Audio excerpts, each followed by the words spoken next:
Good afternoon, everyone. This is Pranati Trivedi, a member of Kaash Foundation and lead reporter of Kaash Connect, which is our quarterly newsletter. It is my utmost pleasure to welcome you on behalf of Kaash Foundation to the third International Faculty Development Program on Emerging Approaches and Trends in English Language and Literature. This FDP shall be spanning across 6 days, that is starting from today till the 29th of August. This international FDP is being organized by Kaash Foundation's Center for Academic and Professional Development, CAPD, in collaboration with English Language Teachers Association of India, LTI.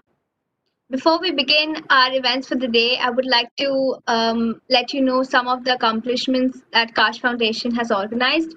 We have embarked on its academic endeavor with the first international multidisciplinary conference on transition and transformation, cities in life, literature and culture, Mumbai chapter, on 17th and 18th of February 2020. It was held in collaboration with Mumbai University's Institute of Distance and Open Learning, IDOL, at the Firoz Shah Mehta Bhavan, located in the university's Kalina campus. The grand success of the first international conference led Kaash Foundation to organize its second international event, which was a symposium on concerns, complexities, and dialogues in religious philosophy on 12th of May 2020. This event was held in collaboration with Universitas Hindu Indonesia, Archaeological Institute of Afghanistan, Indian Council of Historical Research, New Delhi, Ecom Foundation, Mumbai, and Center for the Study of Society and Secularism, Mumbai.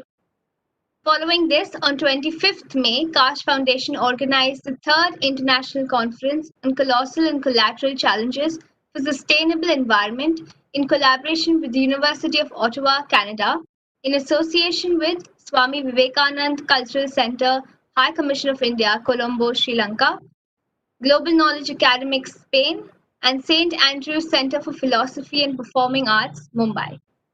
Kaash Foundation also organized its fourth international conference on trajectories and intersections in the writings of history and literature, which was held on 30th of May 2020. The fifth international conference on integrated approaches of research in humanities and social sciences was organized by Kaash Foundation on 3rd of June 2020, and this conference was held in collaboration with Al Azhar University of Tehran, Iran, and Chinmaya Vishwavidyapeeth of Ernakulam, Kerala. On 8th of June 2020, Kaash Foundation also organized the 6th International Conference on Emerging Trends of Research in Art, Aesthetics, and Social Sciences. The collaborators for this conference were Global Knowledge Academics, Spain, Sagar University, Madhya Pradesh. The Kaash Foundation's seventh international endeavor was the Chief Executive Officer webinar, or the CEO webinar, on strategy to strengthen industry-academia collaboration in the emerging economy. It was conducted in collaboration with Mumbai University's Alkesh Dinesh Modi Institute for Financial and Management Studies. On 21st of August 2020, Kaash Foundation also organized its 8th international webinar on startups in India, current scenario. In order to also enhance the teaching skills and providing opportunities for academic excellence to faculty in education institutions, Kaash Foundation has also initiated Faculty Development Programs, or FDP, the first international faculty development program on research methodology in history was organized from 28th May to 30th May 2020, and based on the theme of Historians' Compass and Tools, the first FDP was held in collaboration with the Directorate of Archaeology and Museums, Government of Maharashtra. From 3rd August to 9th August, Kaash Foundation also organized its second international faculty development program on pedagogy of teaching history, which spanned across 7 days. The second FDP had 13 stalwarts from the fields of education and history, which graced the panel. Once again, I warmly welcome you all to the third International Faculty Development Program. To begin our proceedings for the day, I would like to call upon Dr. Avkash Jadhav, who's the Program Director and also the Founder Trustee of Kaash Foundation and Director of CAPD. Thank you.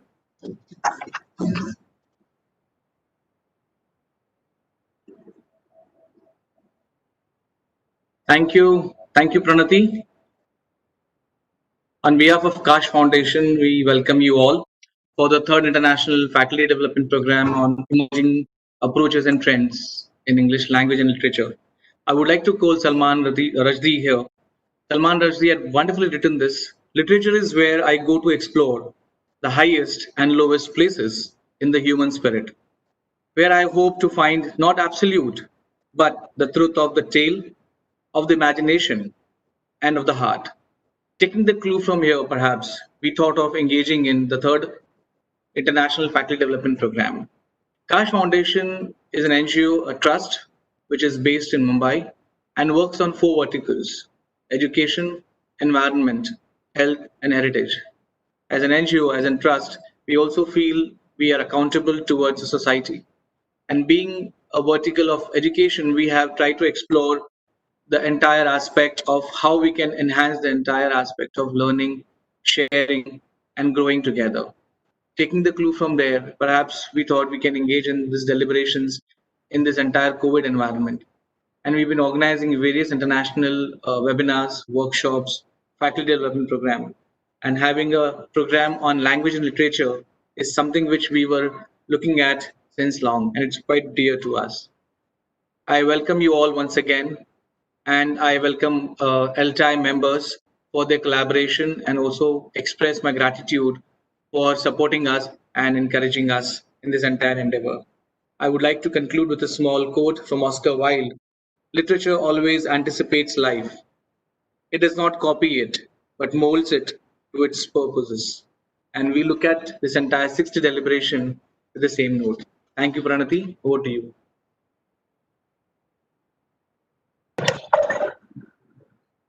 Thank you so much, sir. I would now like to call upon Dr. Ram Bise to give us a brief introduction of LTI. Dr. Ram Bise is the Program Director and National Joint Secretary of LTI. Sir?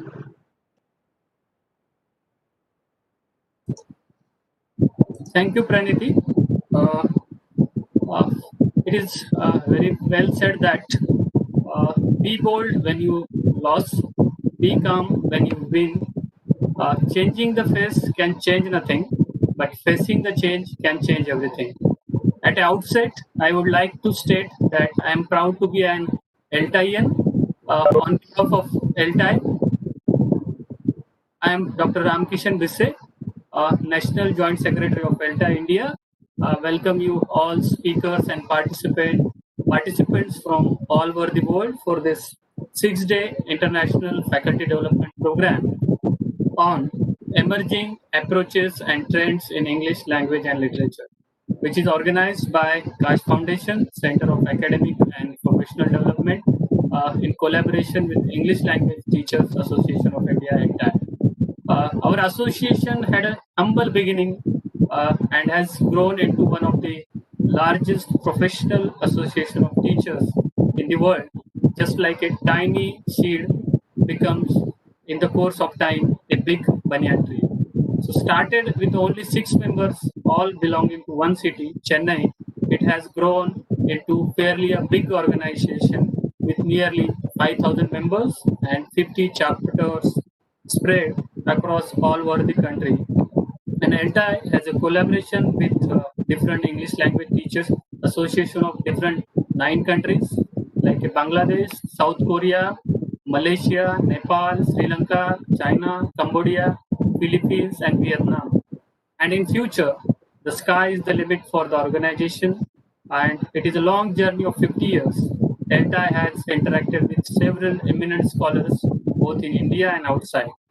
The largest network of India. This LTI is the largest network of teachers of English in India, which is an associate of ITFL UK. It was founded on August 7, 1969 by late Padma Shri S. Natarajan, a noted educationist. The association has set itself the target of reaching at least 10,000 members with 10 chapters by 2025. So reaching out the remotest places to make English language teaching and learning achievable by anyone who desires it. So I welcome you all in the LTI. LTI is an associate of ITFL, International Association of Teachers of English as a Foreign Language. As an associate of ITFL, we are able to provide a fixed number of subsidized memberships to the world organizations to our members. Almost every year, a member is sent to attend the ITFL conference with some financial assistance from us. There are some online discussion forums are there, opportunities for our members to interact with one another and also to give them updates about associations are provided by our Google group discussion forum. Members of computer technology for ELT, SICC, who have got a separate online forum. The LTI brings out the Journal of English Language Teaching bi-monthly, and it is given free to all the members of the association. Our consultancy services offer teacher training packages, organize bi-monthly meetings on a current ELT themes relevant to the Indian context. We host annual conferences, regional conferences on specific areas relevant to the ELT scenario today. So delegates from all over the country as well as the world outside, the participants in them present papers and conduct the workshop. The main vision of the LTI is to make India a hub of ELT related activities and to conceptualize the experience of English language teaching, learning, and share them with others. So the mission of the LTI is to provide a forum for teachers of English to meet occasionally and discuss problems relating to the teaching of English in India. It helps teachers to interact with educational administrators on a matters relating to the teaching of English, to disseminate the information in the ELT field among the teachers of English, to undertake innovative projects aimed at the improvement of learners' proficiency in English, to promote professional solidarity among teachers of English at a primary, secondary, and university levels, to promote professional excellence among its members in all possible ways. So this is about LTI. So I hope for your professional development you can join English Language Teachers of Association. So at the end I want to say coming together is a beginning and keeping together is a progress and working together is a success. So thank you very much. Thank you for joining with us.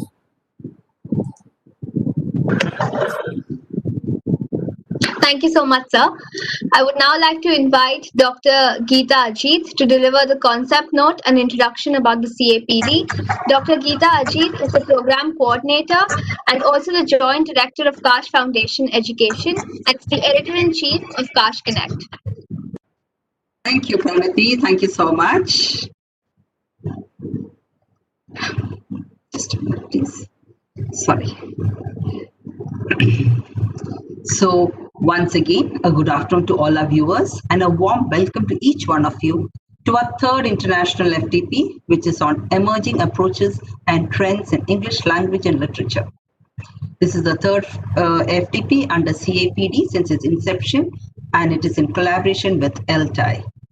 We are really happy to have each one of you out here with us. First, let me tell you something about CAPD. On 25th May 2020, Kaash Foundation launched a separate wing to bridge the gap between the academic instructions and industry requirements. This new wing, named CAPD, which stands for Center for Academic and Professional Development, was conceptualized by Dr. Kaash Yadav, who believed that we need to find novel ways to ensure that education and opportunities should be available to all those who seek it. The youth are the future of a nation, and giving them a chance for a holistic development will not only enable them to overcome unemployability crisis, but it will also give them the confidence to face the challenges of the future. Compartmentalization and exclusivity of subjects and knowledge is a thing of past. It is time for academicians and professionals to approach every problem and barrier with a rounded, multidisciplinary approach. It is only when there is a commitment from the youth and the governing bodies to work together towards the benefit of the global society can we find true peace and harmony in this world. Keeping in tune with this philosophy, we at CAPD believe in the motto, time to renew, reinvent, and reinvigorate is now. F.C. Hayes stated in one of his works, those who are charged with the difficult and demanding task of educating our children and young people must be clear about what they are doing, why they are doing it, and how they will know it is successful. So true. And keeping these words in mind, CAPD has its vision to be a world-class institution by inspiring and initiating the youth towards becoming the leaders in their organization, industry, and community. It is our mission to provide programs and courses that lays the foundation to achieve academic and professional success, to deliver increased quality and innovative modes in the area of education, research, and professional courses. We believe that we should lead the youth to work for the nation through self-reliance and empowerment, which is exactly what our Prime Minister is saying to all of us. We also believe that we should inculcate core values of love and respect towards humanity and environment around us. It is only then can we live in harmony in this world. And in order to do so, CAPD proposes to achieve the following objectives: to provide opportunities for academic excellence to faculty and educational institutions through quality improvement systems, optimal delivery models, and creating avenues of possibility of collaborative research. To provide best practices to enhance teaching skills and professional development by conducting workshops, seminars, conferences, and faculty development programs. To provide suggestions, recommendations, resources, and training programs to institutions, organizations seeking to strengthen, upgrade, and increase their footfalls in the academic and international circles. It also proposes to create opportunities for students by helping them to identify potentials and develop core skills, interact by participation, and learn through foreign exchange programs. And now, let me introduce our concept note, the concept note of our FGP today, which is Emerging Approaches and Trends in English Language and Literature. Even today, as I stand here and virtually address you, this program is organized using a technological platform without each one of you traveling all the way to Mumbai, which otherwise would have meant more time, travel, and other aspects of logistics.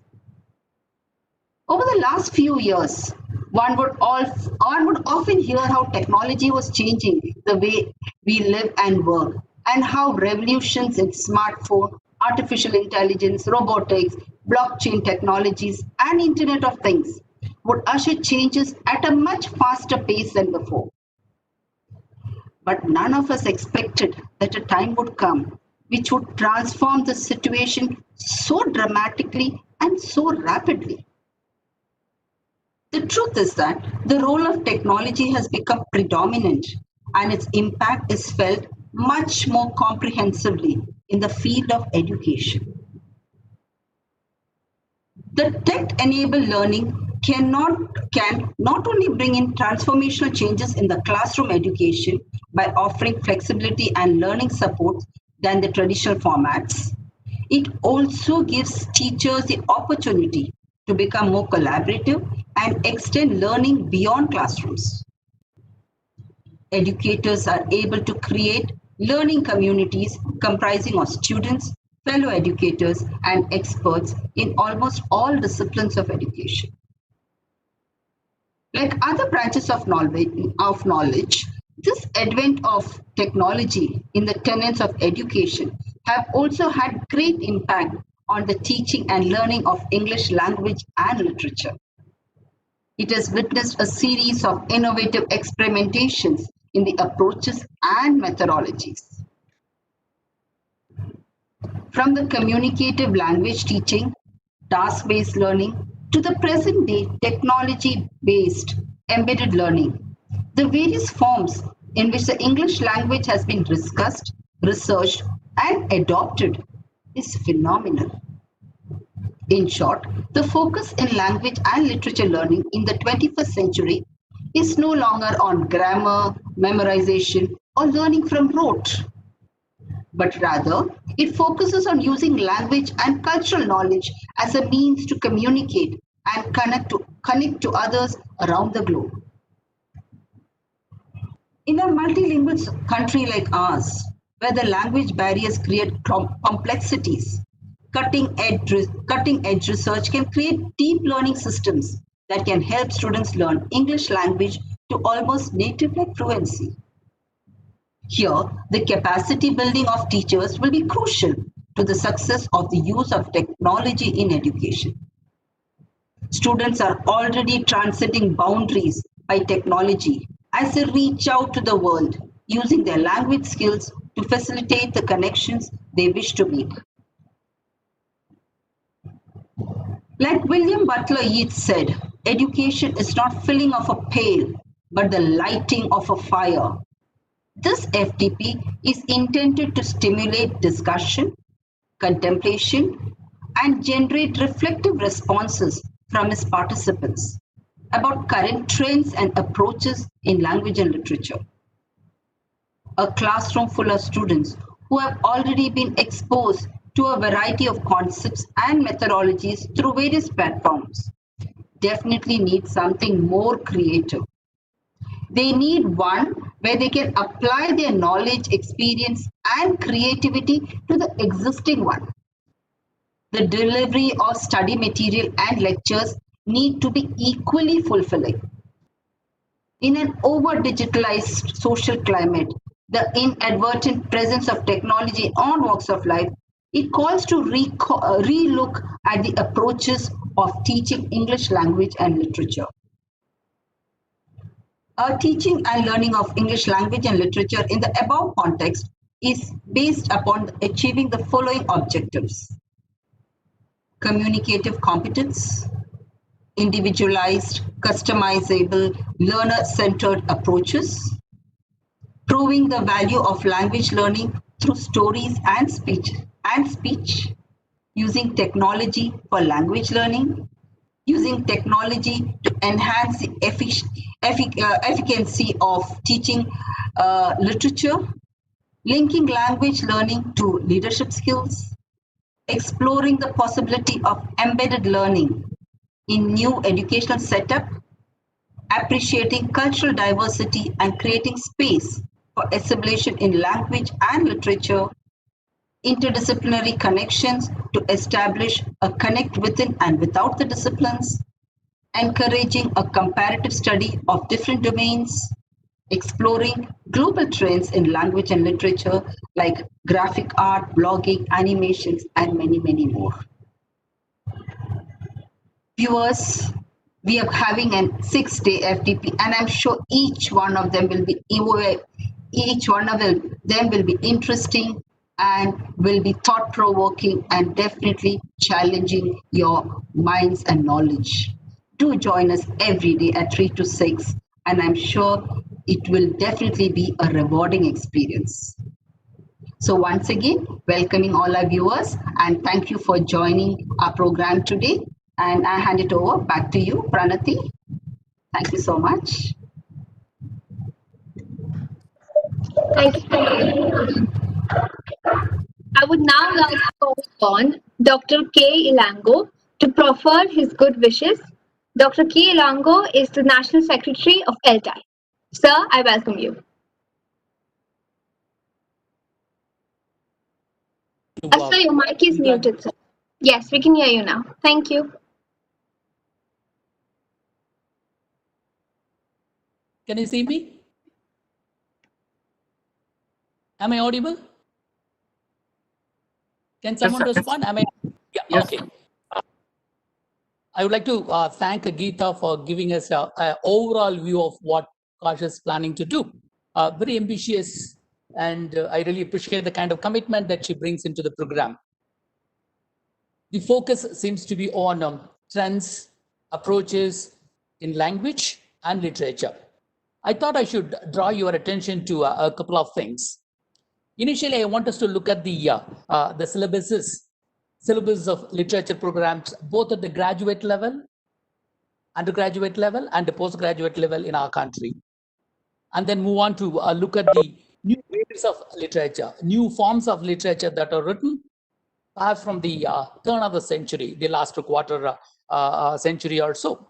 Let me start off with the syllabuses. All of us are quite familiar that there are about 1,000 universities, not exactly 1,000 universities, but closer to 1,000 universities in our country, and more than 47,000 colleges in our country.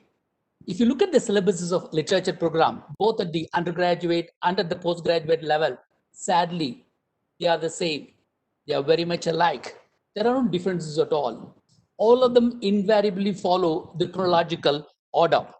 They begin with the Chaucer, move on to include Shakespeare, Milton, Charles Lamb, Wordsworth, T.S. Eliot, W.B. Yeats, Robert Frost, and several others. And quite strangely and ironically, almost all of them have the same works. And if there are any differences, the differences are very, very minor differences. And they stop at the 1950s as if there was no literature written after 1950s.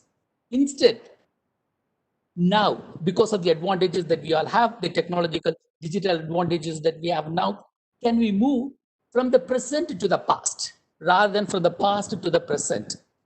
Yeah, literature syllabus at the undergraduate level as well as at the postgraduate level should ideally begin from today or even from tomorrow.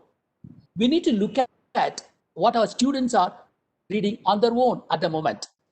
If they're reading Chatham Bhagat, for instance, I think we need to give him a status. We need to give him an academic status, not ignore him by saying that we academics, we tell him that his works do not have the literary merits. But if this is what our readers are, our learners are reading, what's the harm in including them? In fact, in several interviews, when he was asked about the lack of literary merits in his works, he went on to say that, well, my audience like the way I write. This is what they want, and I give them what they want. And he doesn't see any problem in that. Okay, and if our readers are reading it on their own, which is extremely important in today's context, we are talking about autonomous learners engaging themselves with what they like rather than forcing something on them and making them do which they might not like to do. I think we need to have a fine balance of a mix of what the learners do on their own and what we want them to do. I'm not suggesting that we need to give in to our learners and prescribe only what they are interested in. All I'm saying is that we need to be prescriptive, and at the same time, we need to get prescribed by the trends and the approaches in the society today. Let's look at the kinds of literature that are written today. And I don't think that the classics are any more popular with our students. Even in the UK, most of us are familiar with this. Even in literature, okay, Shakespeare is thrown out. Okay, today the trend seems to be somewhat different. Today, like we come across the terms like literature, flash fiction, memes, slam poetry, and many such things. These are the new literary forms which are produced by our learners themselves. Even when they are in their teens or even earlier than teens, they are producing these forms of literature. I think we need to give status to these kinds of writings. I'm going to, spend a couple of minutes on two forms of these new waves of literature. Let's look at literature. In case you're not familiar with the literature, it has become quite popular with everybody. In case you're not familiar with it, we know that the term literature is a combination of two words. What is called portmanteau, amalgamation of two words, Twitter and literature, literature. Two students from Chicago University in 2009, they came up with a book. They titled it Literature. Still, it is debated whether they coined the term or whether they borrowed the term. Whatever it is, the credit must be given to those people because they were the ones who popularized the term literature. What they done was, they've identified about 60 literary classics like, let's say, Macbeth, King Lear, Hamlet, Paradise Lost, Wuthering Heights, 1984, Harry Potter, The Wasteland, and such classics they identified. and they've converted all of them into tweets.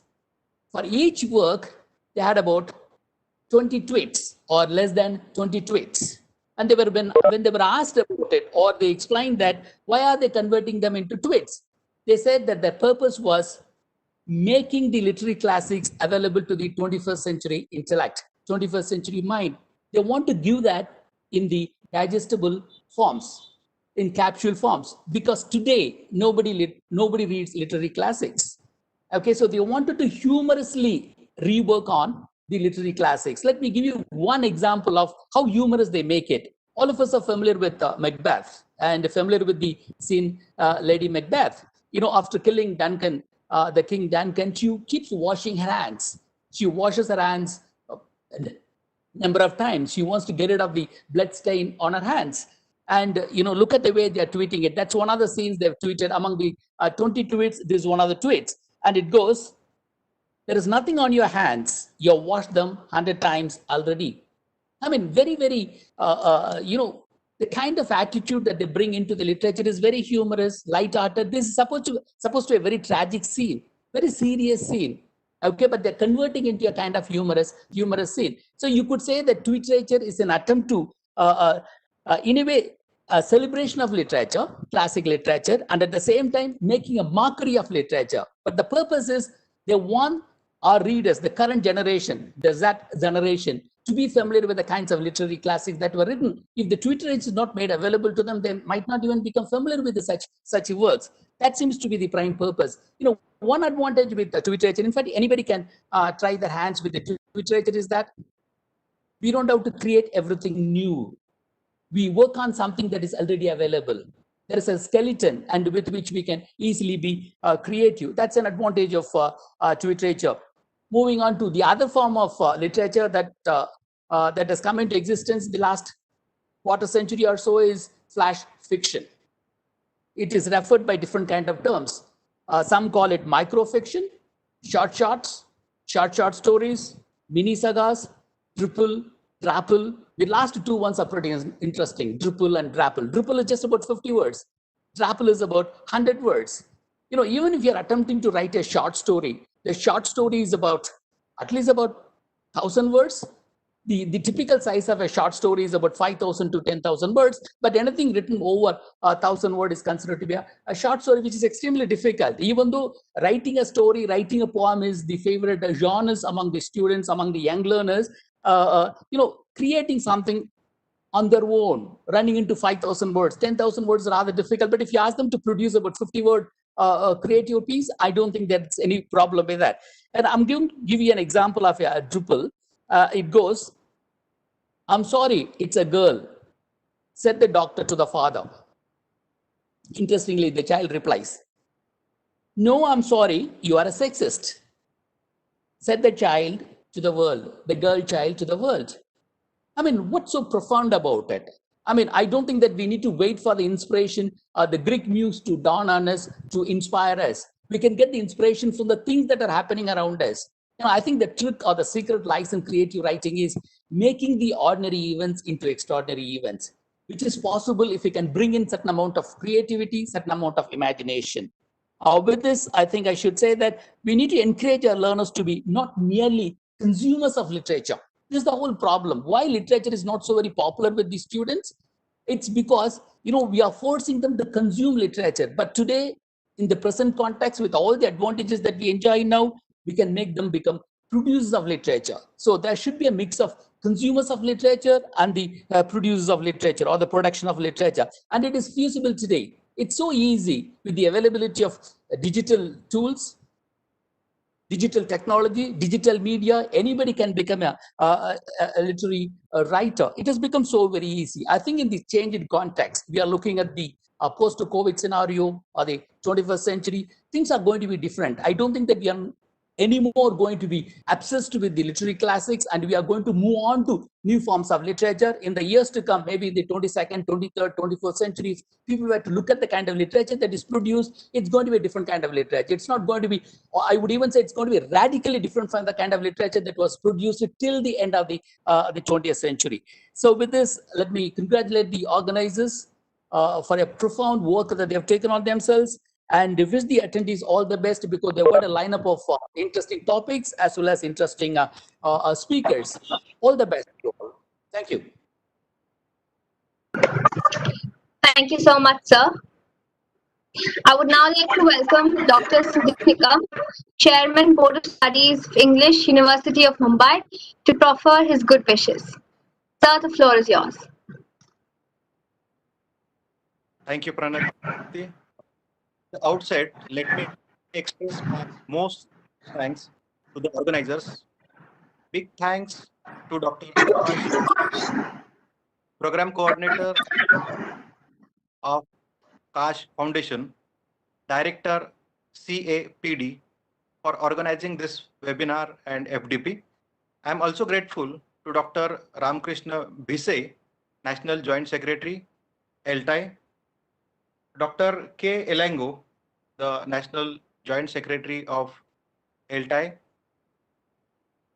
renowned authors, Madam Shobha De and Sri Anilji Dharkar, Dr. Geeta Ajit, Program Coordinator and Chief Editor of Kaash Connect, Dr. Sachin Bhumbe, Program Coordinator and President LTI Mumbai Chapter, Assistant Coordinator and Vice President LTI Mumbai Chapter, Dr. Sushila Vijay Kumar, Mr. Anwar Sheikh, Assistant Coordinator, Vice President LTI Mumbai Chapter, for inviting me to deliver a few remarks in this auspicious occasion.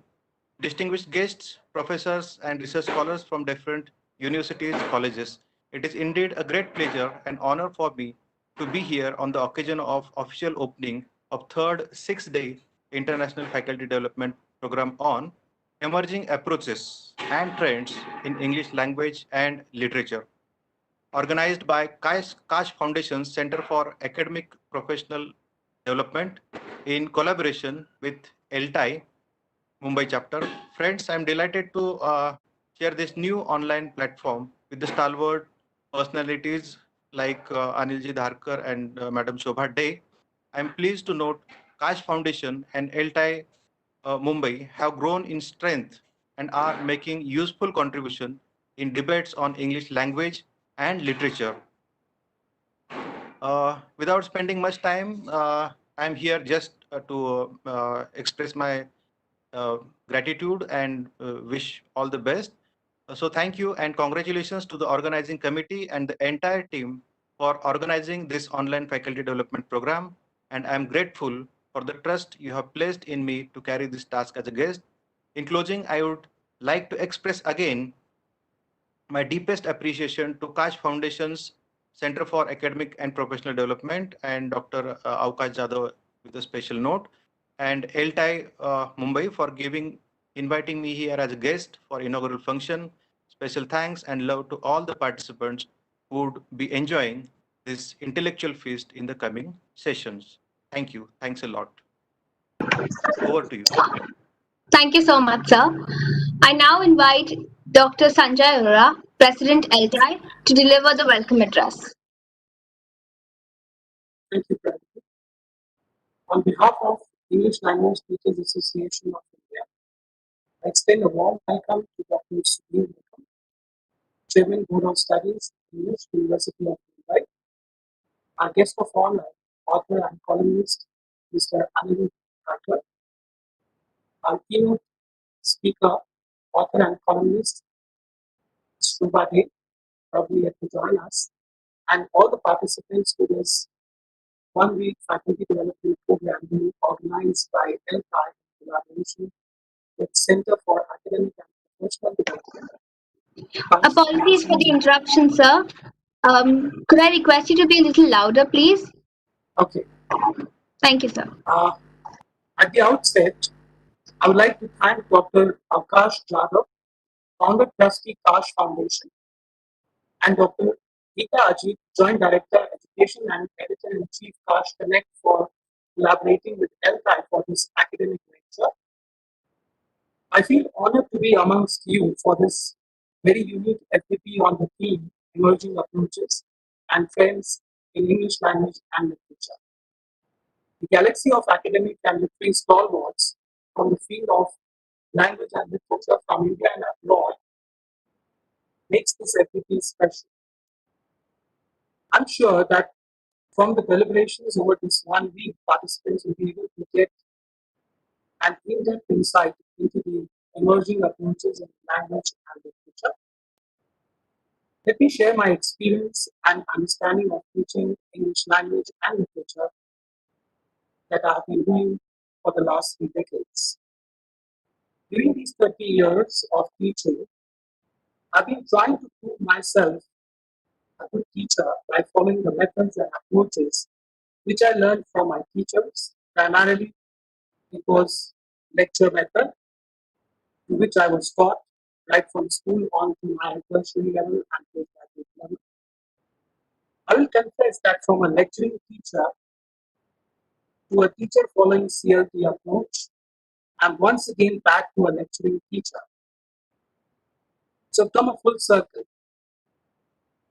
So the expectation in terms of teaching methods and approaches is that it should be in alignment with the core curriculum.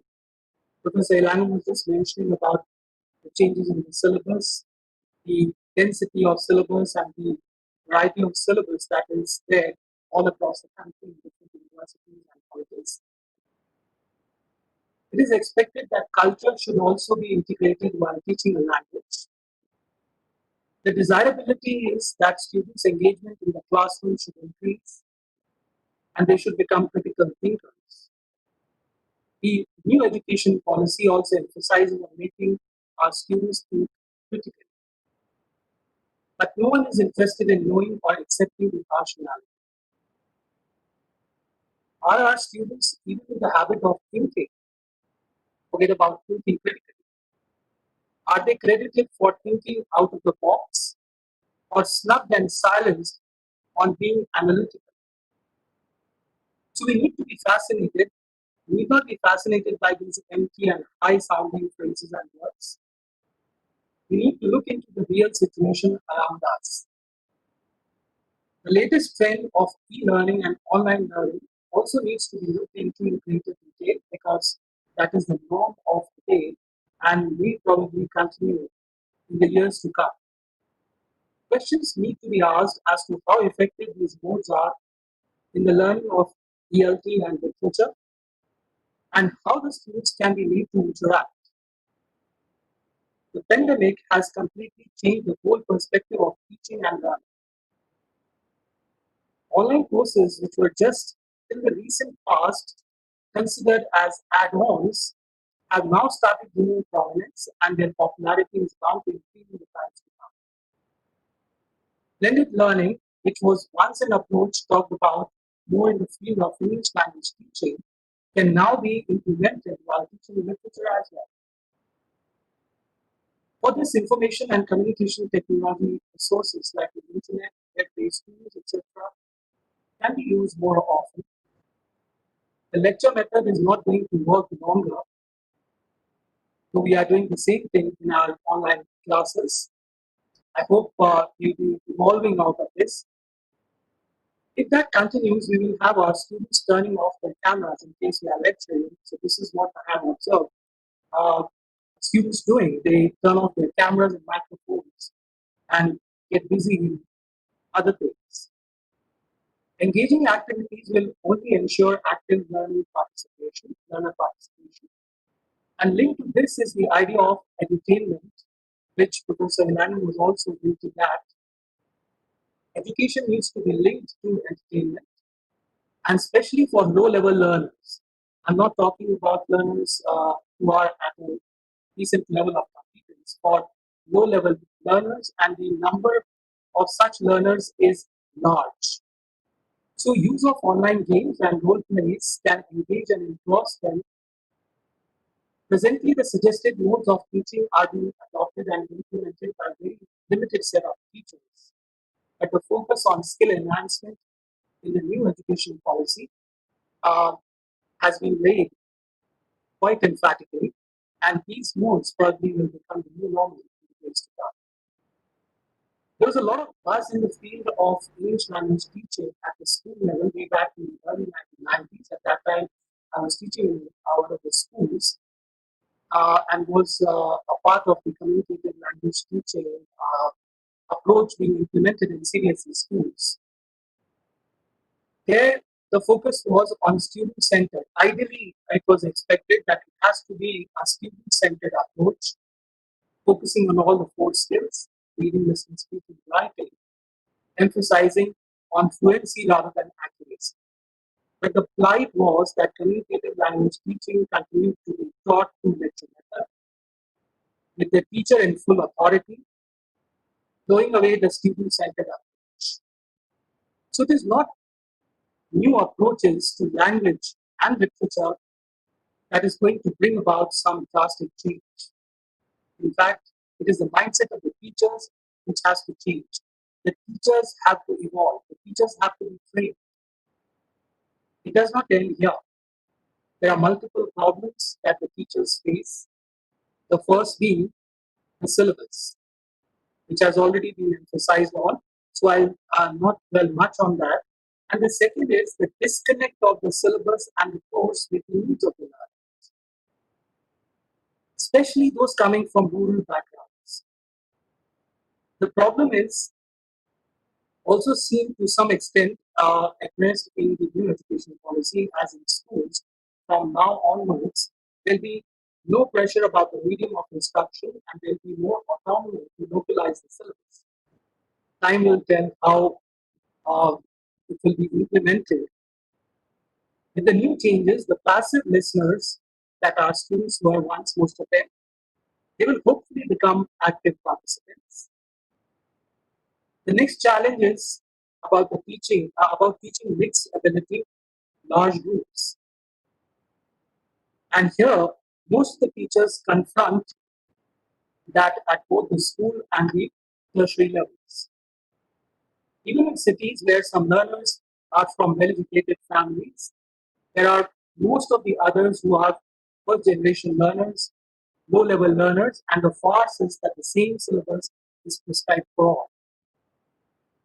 There are innumerable problems that we can go on talking about which hinder the approaches and trends being used in the field of English teaching. But the last and most significant problem for me is inadequate training for teachers. Except for summer and winter training programs that are being organized by Kendriya Vidyalaya Sangatans for their teachers at all levels, primary, secondary, and senior secondary teachers, I've hardly seen any such training coming up in terms of continuous professional development for teachers in schools. And at the higher education, it is just the orientation and refresher courses that are taken up from the point of view of career advancement and promotions instead of opportunities for professional growth. The purpose further stands defeated these days with more and more interdisciplinary refresher courses coming up. When it comes to literature, there's a hollow pride that is created by the system in the minds of those studying literature, and an inferiority complex embedded in those pursuing language courses. I don't know why this divide has been created. In our country, except for a few institutions like English and Foreign Language University and the IITs, we are all teaching and are expected to teach both literature and language. Myself, I've been doing that all through my teaching career. And there's no separate approach or style that we adopt to teach either of these, segregating teaching of literature from teaching of language, except that, some games or some of the communicative activities are taken up in terms of role play and other such interactive modes. The change that is coming up in the field of literature is that departments of English and the UGC are becoming more receptive about fields like creative writing, translation, class creation, Dalit literature, diasporic writing, post-colonial writing, postmodern and feminist writing. And what Professor Elango has suggested, the real literature, the authentic material that is there around us, whether it is coming from slam poetry or literature or other such things, probably also needs to find a place. But I think for that we need to have an open mind. So these changes are happening despite a new approach, and ironically, most of the Indian post-colonial diasporic writers that have emerged, they have emerged from free writing of literature. Those passing through a forced phase of formal reading literature have not been so successful as creative writers. Rather, they are consumers of these literary works. Today, Indian English as well as Indian writing in English has got its identity. Words like keep, using, prepone, biodata, and a host of other such words which were taken under the supplementary list of Indian English words in the 5th edition of Oxford Advanced Learners Dictionary are today a part of the regular words in the 8th edition of the dictionary. The global acceptability that India has developed over the last few decades makes it a pioneer in having a localized version of English and taking pride in its own. The past teaching trends in India have failed to gain universal appeal because the system continues to frighten the students with a curriculum which is loaded, syllabuses which are dense. Even since our independence, we have been into a confused world of English teaching and learning, where we are trying to look for scapegoats. Sometimes the teacher becomes the scapegoat, at times the syllabus is found wanting, at other times the textbooks or teaching approaches are blamed. Very little attention is paid to the learner and the market needs. After liberalization, when our country opened the doors to multilinguals, there was an increasing need for better communicators, but our teaching testing system continued to prepare rote learners who lack thinking skills, forget about critical thinking skills. A great challenge that I foresee for the teachers in general and English teachers in particular is the intervention of artificial intelligence in the field of English language and literature. Machines are now capable of writing poetry and stories. A recent report in the field of AI predicts that artificial intelligence will be capable of writing a bestseller by 2050, maybe sooner than that. Presently, Google is working in the direction of making machine learning natural. Machines are being used to create poetry, giving the machines the starting and the ending lines, and the in-between lines are created by the machine. Now, if literature can be created by AI, even teaching can be taken over by machines, as they will be programmed to be perfect, error-free, more informed. But for the human touch, of course, teachers will be required. So I would finally like to conclude by saying that irrespective of the trends that are emerging in English language and literature, it is the teacher who is at the center as the deliverer. It is the teachers who have to be trained. It is the teachers who have to motivate and remain motivated. It is the teachers who have to ensure their continuous professional development by keeping themselves abreast of the latest developments in the field of English literature and language teaching.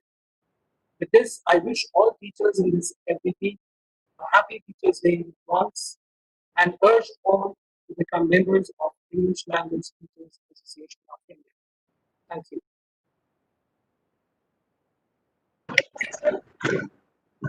Thank you so much, sir.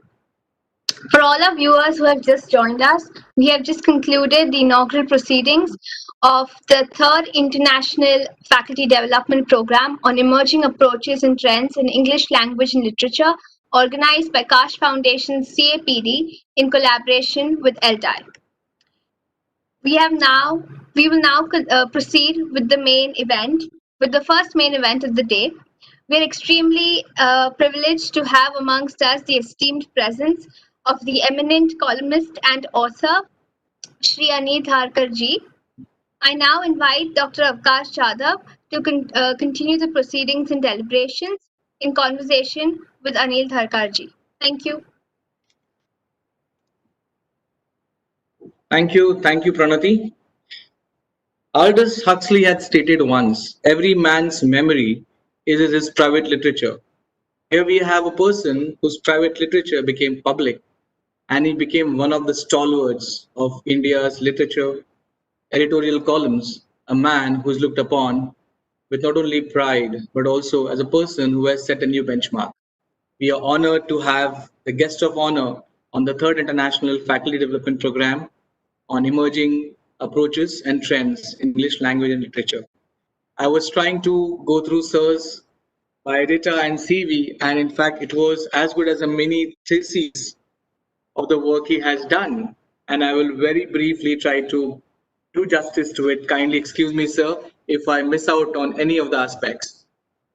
Sri Anil Dharkarji, director of the Mumbai International Literary Festival, which is held in November every year. He's also the founder and director of Literature Live, which holds literary evenings throughout the year in Mumbai. At various stages in his life, Sri Anil Dharkar has donned many hats. His degrees in mathematics and mechanical engineering from the University of London led him to a position on the academic staff of the University of Glasgow. On returning back to India to serve his motherland, he became a senior consultant to one of the India's leading architectural practices, where he pioneered the concept of fire safety in multi-storied buildings, which I guess perhaps is still not really practiced much. His articles on cinema led to his appointment to the Board of Film Censors, where he proposed a simplified and liberal censorship code, which would be adoptable and adaptable to changing times and moral values. He then became a promoter of new cinema in India by first being in charge of scripts and production, and then heading the most illustrious, the Film Finance Corporation, which in the due course became the National Film Development Corporation, that is NFDC. It was also at the same time that Sir Richard Attenborough brought his script of Gandhi to NFDC, and the corporation became the multi-Oscar winning film's co-producer. As a journalist, Sri Dharkar has been the editor of some of India's best-known publications, such as the Illustrated Weekly of India, one of the oldest English language magazine, The Independent, which was described by our Prime Minister Dr. Manmohan Singh as India's best newspaper, and of course Midday, which a youth like me at that point of a time would carry every day. Then India's largest evening newspaper it was at one point of a time. Through the years, Anil Dharkar has been a columnist for many of India's leading newspapers such as the Times of India, the Economic Times, the Hindu, and DNA. He has also been a columnist for Gulf News and Khalij Times. In foreign publications, he has written, and it includes The Independent, London, The Scotsman, Edinburgh, The Glasgow Herald, Foreign Policy, Washington. Shidharkar has also authored several books, which include The Romance of Salt, one of my favorite, Invisible Goodness, The Story of Tata Power, The Possible Dream, The Story of the Standard Chartered Mumbai Marathon, Icons, another favorite of mine, Men and Women who shaped today's India, and The Man Who Talked to Machine, the story of Om Prakash Jindal. Expressing his love for writing, Sri Anil Dharkar had stated once, I am happiest when I am writing.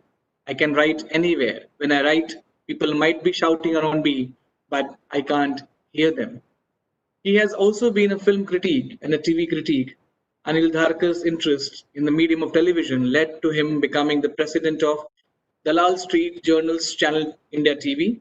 He was also later briefly the creative director of the Z Television Network and chairman of Karni Communications, a TV software company. Over the years, Sri Anil Dharkar has conducted hundreds of TV interviews with well-known people from India and abroad. Those interviewed have included prime ministers, governors, Nobel Prize winning writers, film directors, actors, and cricketers. He is often seen on news programs with his articulation and many leading channels. So, we are not only honored and privileged, but indeed it is a matter of great pride to have you on this digital platform. And I'm sure there are many viewers who would be delighted to see you in this. I just want you to have a few opening remarks before I start my small Q&A with you. If you could kindly unmute yourself, sir.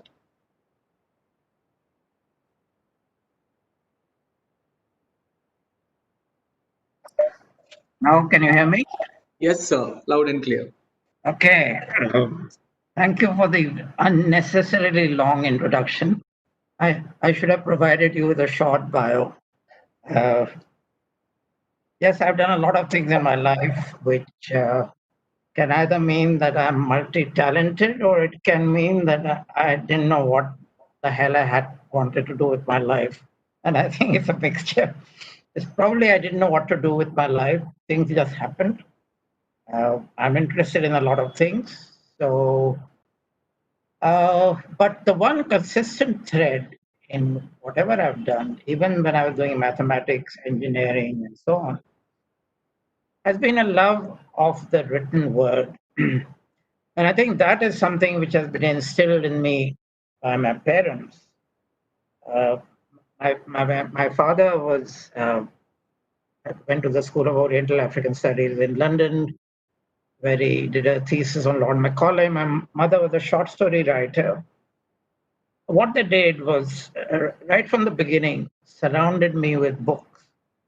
So as a child growing up, one had one's toys, one played cricket, etc., but books were all over the place. And I think this is the biggest gift that parents can give their children. I've done that with my daughter, and I'm happy to say that though she's mainly an actress, she also reads a lot. And she's done the same with her daughter, my granddaughter, who at the age of 6 probably has a far bigger vocabulary than Donald Trump. But that's not saying anything at all. But the point I'm trying to make is that literature, that's the written word, the spoken word, really takes us so much beyond what is happening around us, takes us into other worlds, takes us into imaginary worlds, makes us familiar with other cultures, other ways of behavior, other ways of thinking, enlarges our minds because, and I think I remember a very famous sentence by a philosopher, which said that the limits of my vocabulary are the limits of my knowledge. And I think that's so very true, that if you have a very limited vocabulary and you don't know the meaning of a lot of words, how do you know that those concepts and ideas exist? So it's only when you read and you read and you read and you read that you enlarge your vocabulary, you enlarge your thoughts, you get new ideas. There you are. I can't hear you now. I can't hear you. Yo, can't hear you. Yes, sir. Yes, sir. Sorry. With your permission, can I begin with the question answer sessions? Yeah, please. Sir, if you could just give us some insight about Mumbai International Literary Festival for the ones who may not really know much about. I'm sure it's a very popular festival. If you could just give us some insight on that. Yes, this is something I started in 2010. So it's now in its 11th year. It started with a number of people saying, let's really, Mumbai or Bombay should have a literary festival. And at that time, it's very difficult to imagine, but there was only one other festival in the country, and that was Jaipur. And these people said, someone like Jason Dakuna was part of the group, Padmini, Mirchandani, Mrs. Srinivasan. So they were all saying this, that Bombay, the most cosmopolitan city in India, Mumbai, the home of a lot of literature written in Marathi. Why don't we have a festival? And that's how the idea began. And I thought at that point that it would be a very easy thing to do. If I'd really known how difficult it is, I wouldn't have started it. I can tell you that. But once it started, it has grown tremendously. Yes. It now takes place in 3 separate areas in Bombay. We do it at NCP and Nariman Point, Prithvi Theatre Juhu, St. Paul's Institute, and Tidal Wave Bookshop in Bandra. Yes. So we are spread across the city. And it's for 4 days in November. And it has a lot of international writers, a lot of Indian writers. Last year, we had 150 writers from 17 countries. it's become quite a massive exercise. It's a small team which runs it, and they run it because they all love what we are doing. Right. Yeah. And now this year we will have it for sure. Dates are 19 November to 22nd November. What form it will take, I do not know. It'll probably be like this, people talking to each other on the screen. But the festival will happen. Yes. Okay. So I remember a wonderful quote of George Washington when he said, like, there's nothing which can better deserve your patronage than the promotion of science and literature. Knowledge in every country, the surest basis of public happiness. So, taking this statement, I want to know what was the basis of your happiness, or the which literary author you were or you are influenced rather by. Well, I wouldn't say any particular writer influenced me because, I do a lot of reading of fiction.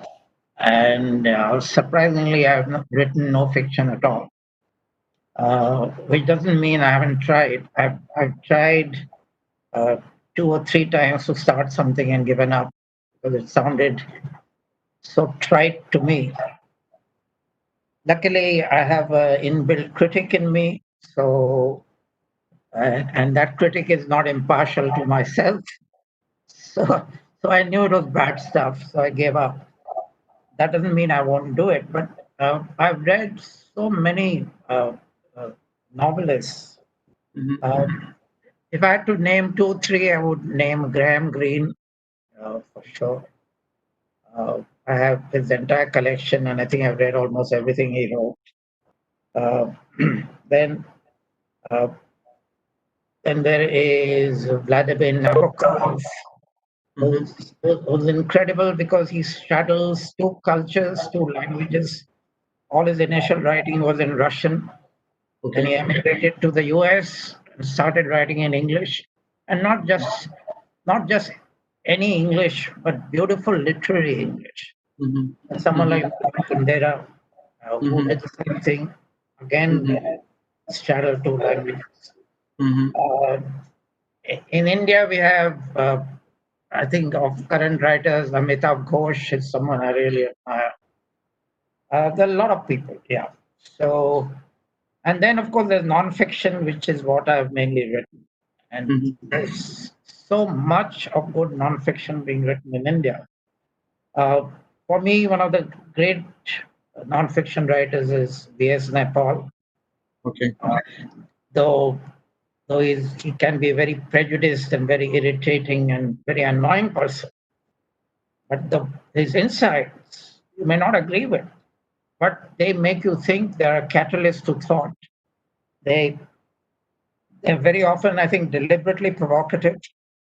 And I think that's a very, very good thing for a writer to be deliberately provocative, because that makes sure that your mind doesn't rest. When your mind is provoked, and you may counteract what he's saying. But in order to do that, you have to have your own ideas. Absolutely. So he is one of those people. Then Ramchandra Guha has been writing brilliantly. Yes. A young writer like Manu Pillai, who at the age of, I think, 24 or something, wrote his first book. And he made history so approachable and palatable. Earlier, history used to be really boring. And I was telling Manu that I wish that he had been an old man by now and that I had read him when I was in school, then maybe I would have studied history. Okay.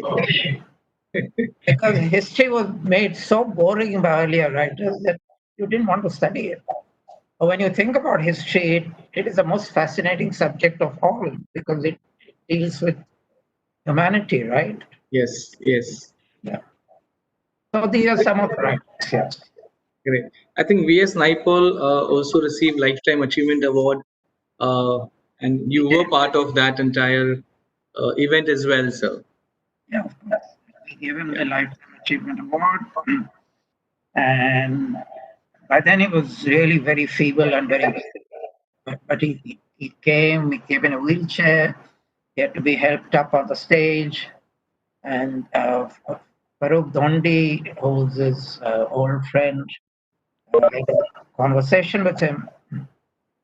And I remember a memorable moment when Farooq asked him about one particular book. I'm not sure if it was The House for Mr. Biswas or which one, or one particular novel of Nepal. And suddenly there was a complete silence on the stage, and we were all gathered in Tata Theatre with 1,000 people there. And it was quite a moment because you have a huge audience, and from the stage there's not one sound, and you wonder what's happening, and we suddenly realize that Nepal had choked with emotion, and that there were tears running down his eyes, down his cheeks. Okay. Because he and his father had always had a very difficult relationship. And the book had a lot to do with his father, who was a journalist in the West Indies. Okay. So that is one of the memorable moments. But that same festival had another moment, which was something we'll never forget, which is that Girish Karnad, the famous Kannada playwright, was to give a lecture on my journey in theatre. Okay. And again, it was a packed audience at NCPA, absolutely, because Girish Karnad has a huge following. Yes. And we're all eager to hear what he's going to say about playwriting and theatre. Mm-hmm. And the first sentence he said mentioned Nepal. And I was sitting in the audience and I said, why Nepal? Nepal has never written a play. Why is he talking about Nepal? Then I suddenly found that Girish was, for the next 40 minutes, was attacking Nepal instead of talking about theatre, and attacking me for giving a lifetime achievement award to Nepal. and the whole auditorium was in uproar with half the people supporting Girish and half the people shouting against him. Mm-hmm. It worked very well for us because all the TV channels came, because television loves controversy, so everyone came. We had big crowds at the festival. But I didn't stop him, though he was. I didn't stop Karnad, though he was going completely off the subject. Because I think one of the things a festival does, a literary festival does, is to give air to contrary ideas, to ideas which you may not agree with. Right. So that, again, coming back to what I was saying earlier, that when ideas provoke you, it helps you also. Right. So going with Henry James and taking clue from your last answer, history, Henry James has stated, it takes a great deal of history to produce a little literature. And I was going through this wonderful book, The Romance of Salt, which is based on Dandi March 1930. Generally, history and literature do not go well because of the only reason that history demands a lot of chronological detailing, and literature is written more with emotions, and it is more with the flow of ideas for that matter. So what was that you managed to break this entire barrier, and you tried to club literature and history together with this wonderful book of yours? Thank you. The book happened very, very quickly because I suddenly realized it was the 75th anniversary of the Dandi March. And I think at the end of the day, we all know that was a very, very significant moment in the history of India and the freedom movement. So I said I must write a book on that. And the book, from the starting point of the idea to its publication, was done in 3 months. Just 3 months. And what struck me in looking at Gandhiji's papers was that he had such an original mind. And I think there has been nobody who has the genius to think of these symbols. Mm-hmm. And the Mahatma was one of the best minds for thinking of the symbol which would go across the country and get to the very basic humanity in all of us. Actually, For example, the use of khadi. Yes. Charkha. The charkha, the Yes. use of charkha. Traveling in third class. Yes. Wearing the minimum clothes. All these are things which went across classes. It went to the poorest Indian. They were the simplest things. There was no technology involved, nothing. And salt was the basis of all our food. It is the basis of human life. Without salt, we'll die. So there were a lot of ideas which I mentioned in the book that as a protest movement, what did the Congress do? There was supposed to be a big march to Delhi. There were lots of things which were thought about and finally discarded by Mahatma Gandhi. Actually, the British had realized the importance of salt because India, which was self-sufficient in salt, had to start importing salt from Britain because they imposed such high taxes, which is why, of course, the Dandi March happened. And in the book, I've also mentioned the hedge which the British created. It's like a customs barrier, a hedge of plants going right across India. Yes. From the west to the east, so that people couldn't take salt from one state to another. Correct. Now, of course, we think of this as very odd because salt is so easily available. Right. But that was not the case then. Yes. And that would lead to smuggling also, I guess. No, just to add that if you thought that it read well, I'm happy because whenever I've written, I've tried not to be over serious or academic because I feel that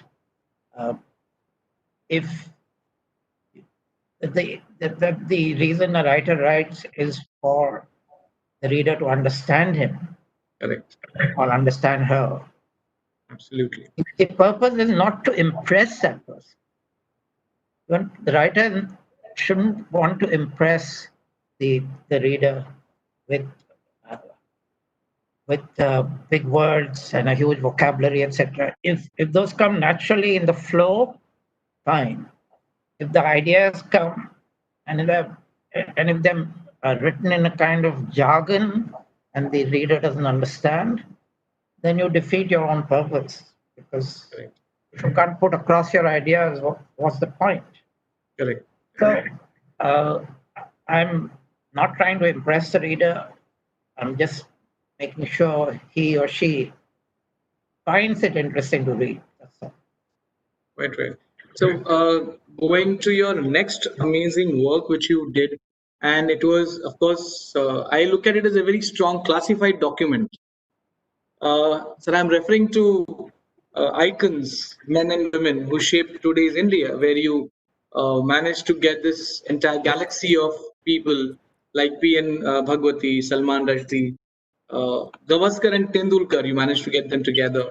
Then Pranay Roy, Amitabh Bachchan, Amartya Sen, Zubin Mehta, M.F. Hussain, Baba Amte. So, sir, can you just share some experience of yours while writing? And when you managed to get these 100 people, what was the parameter or what was that you were in fact looking at? Well, the idea was to take, there were actually 20 essays. The idea was to get one representative of each aspect of India.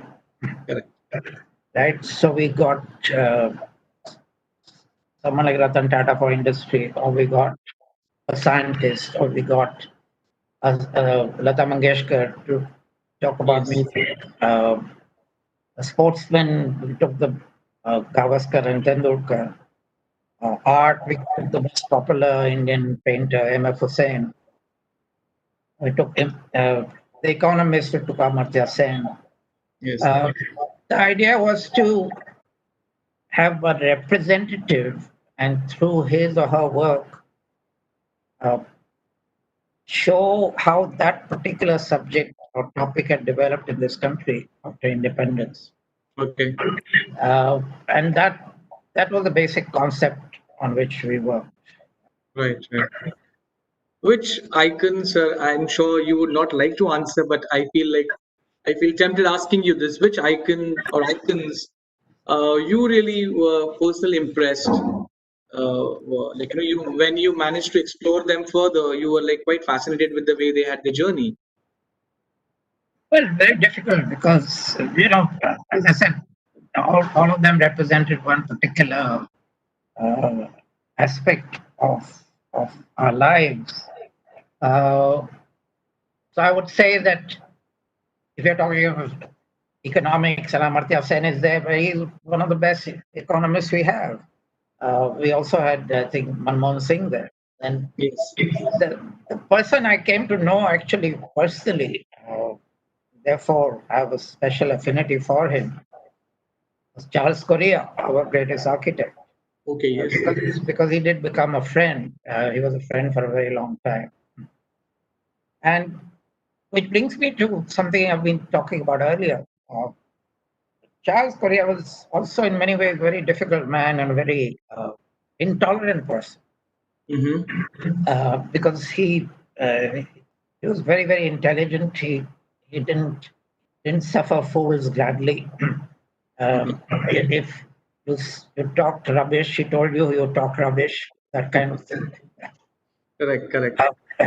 I'm told it was very, very difficult to work in the office. Luckily, that's not something I had to do. But what I found was whenever we met, we never talked of people and normal events. We talked of ideas. His mind was constantly worrying with ideas, and they didn't have to be architectural ideas. Okay. There could be ideas about sociology. There could be about population. So it was a lively mind, and I think that's why his architecture, what he did, is so very different, and it came up with so many original ideas because he was constantly thinking Okay. of, in all areas of life. He was thinking of in a different way. Again, sometimes very provocatively. And I keep coming back to that word very often. And that I think you never sat with him. You could never go to sleep or relax because your mind had to be alert. And I value a company like that. Someone is keeping your mind on the edge of its seat, so to speak. Right. So you managed to get both Gavaskar and Tendulkar, the icons, of course, of cricket, and they managed to rule last century and this century to an extent, if at all we try to have a comparison. So, how was the experience of interviewing these people, especially when you are from literature and when you try to pen down something about sports? So, Yeah, well, let me tell you that both of them are very similar backgrounds. Both come from middle class, very stable Maharashtrian families. The kind of Dadar Marathi belt, that kind of thing. And they were brought up in extremely stable family environment, which meant that they were always rooted. Okay. So even at the height of their fame, they didn't have swollen heads. I remember Gavaskar saying to me that when people wave to me, I don't know what to do. Now here was a man so used to crowds, but he was still feeling awkward. And in the beginning, both of them were so shy. I remember doing a television interview with Gavaskar in early days. That's when he had become, he was taking an Indian team to Australia. And so I said, are you looking forward to this trip? Gavaskar says, yes. I Okay. waited for him to add to that. He didn't add anything at all. So do you think your chances against the strong Australian team, you think your chances are good? He said, yes. And I can stop. And this carried on. And I said, how am I going to do a half-an interview with someone who says yes or no? Okay. It was a huge challenge. Absolutely. Same man, you can't imagine what a great speaker he is now. Speaks so wittily, then he writes so well, and he's a good commentator. Yes. But the same with Sachin Tendulkar. Again, he would hardly speak, very shy. Again, now he's blossomed into a good speaker. So, these people have grown from this background where they're reserved, brought up in a way that you don't speak too much, don't speak out of turn. You let, in this case, you let your bat do the talking, right? They were not the ones who were shouting and screaming on the cricket field at all. Correct. I mean, you never saw Sachin show any emotion. Now, Gavaskar was subjected to the most fiery fast bowling in the world with the West Indies in an age when there were no helmets, there were no guards and all that. Yes. He was subjected to barracking, etc., and he took it in his stride. So, in many ways, they are very similar people. And, it'd be very difficult to choose who's the greater of the two. They both are legends. Of course, they both are legends. Yes. They both are legends. So coming to one of your favorite, I do know you do have a more inclination towards NFDC because this is kind of a baby which you nurtured and you managed to also groom and you managed to also see that it endures the test of the time. So when you got the script and when you got the proposal from Richard Attenborough on Gandhi, which also fetched us, of course, Oscars. So, what was that entire experience then? Because this was something which was quite unconventional, for that matter. To get a proposal and script, and then where we have an Indian theme, which is handled by a international director, for that matter, with international actor, for that matter, in a lead role. How was it? Like, how did you manage to negotiate there? Well, it was really quite an incredible experience because Richard Attenborough had nursed that project for 18 years before he came to Bombay. I'm sure it made many trips to India before that. It had been to, I think, 3 or 4 scriptwriters. Had changed completely. 18 years. That's a long time to nurture a project. But he could never raise finance for it because if you've seen the film, it's a big film. It needs a lot of money too. Yes. And I think in the West, people were very dubious about the audience appeal of a film based on an Indian character and the freedom movement. Yes. Funnily enough, that was the same feeling in India. Correct. I still remember my operator secretary calling me at NFDC and saying, he's sounding very excited, and she said, "Sir, Richard Attenborough on the line," and I thought she was pulling my leg, but she wouldn't do that, and it was indeed him, and he said, "May I come and see you?" So I said, "Of course, Sir Richard." So he came to see me. Okay. And he asked, he told me about this project, how would NFDC support it. And don't forget, we're talking of 1980 when a crore was a huge amount of money. Yes. Yes. Nowadays, a crore is nothing. Yes. So I said, what is the amount you're looking for? So he said, 5 crores. Okay. So I started laughing. And he was a little puzzled and I think slightly offended. So he said, "Did I say anything funny?" I said, "No, but there's a little problem with the zeros because we give only 5 lakhs to people." Okay. But anyway, to cut a long story short, we had a chat. He went away, called me the next day, came to see me again, and said, "Look, I will take the 5 lakhs, Okay. but please give me a letter saying that you're willing to support this project. Don't mention the amount. Just say Okay. that you're willing to part finance the film. Okay. And that will help me to raise money from abroad." Oh. So I said, "Please wait. I'll get the letter done right now," which I gave him. Okay. But then a great thing happened later, which he managed to get the script to Indira Gandhi, who was then the Prime Minister. Mm-hmm. And Indira Gandhi had this habit of reading something before she went to sleep every night. Mm-hmm. And she read the script. Okay. Next morning rang the INB minister and said, "We have to do this film. Okay. Just support him." Mm-hmm. So instead of 5 lakhs, we gave 5 crores, which we didn't have, but the government gave us 5 crores to give to this. Oh. So every week I was signing checks for 5 lakhs. And, Okay. but you've seen the results.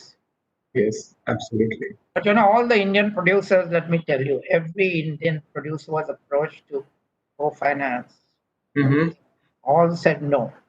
Mm-hmm.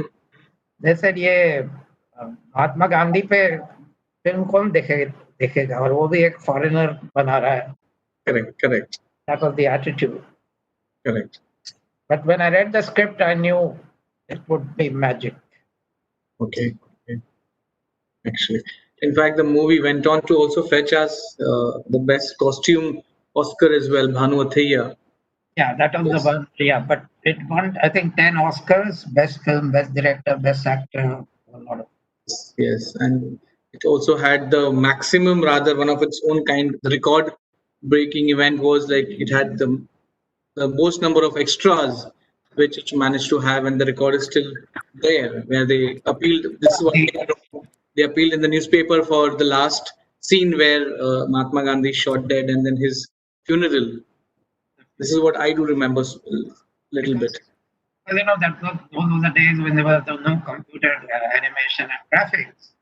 Yes. Nowadays, you would take a crowd of 100 people and multiply that 10 times and have a lakh. Yes. But that time you actually had to have a lakh or whatever the number was. Yes. Actually crowding Rajpath, etc. So it was quite something.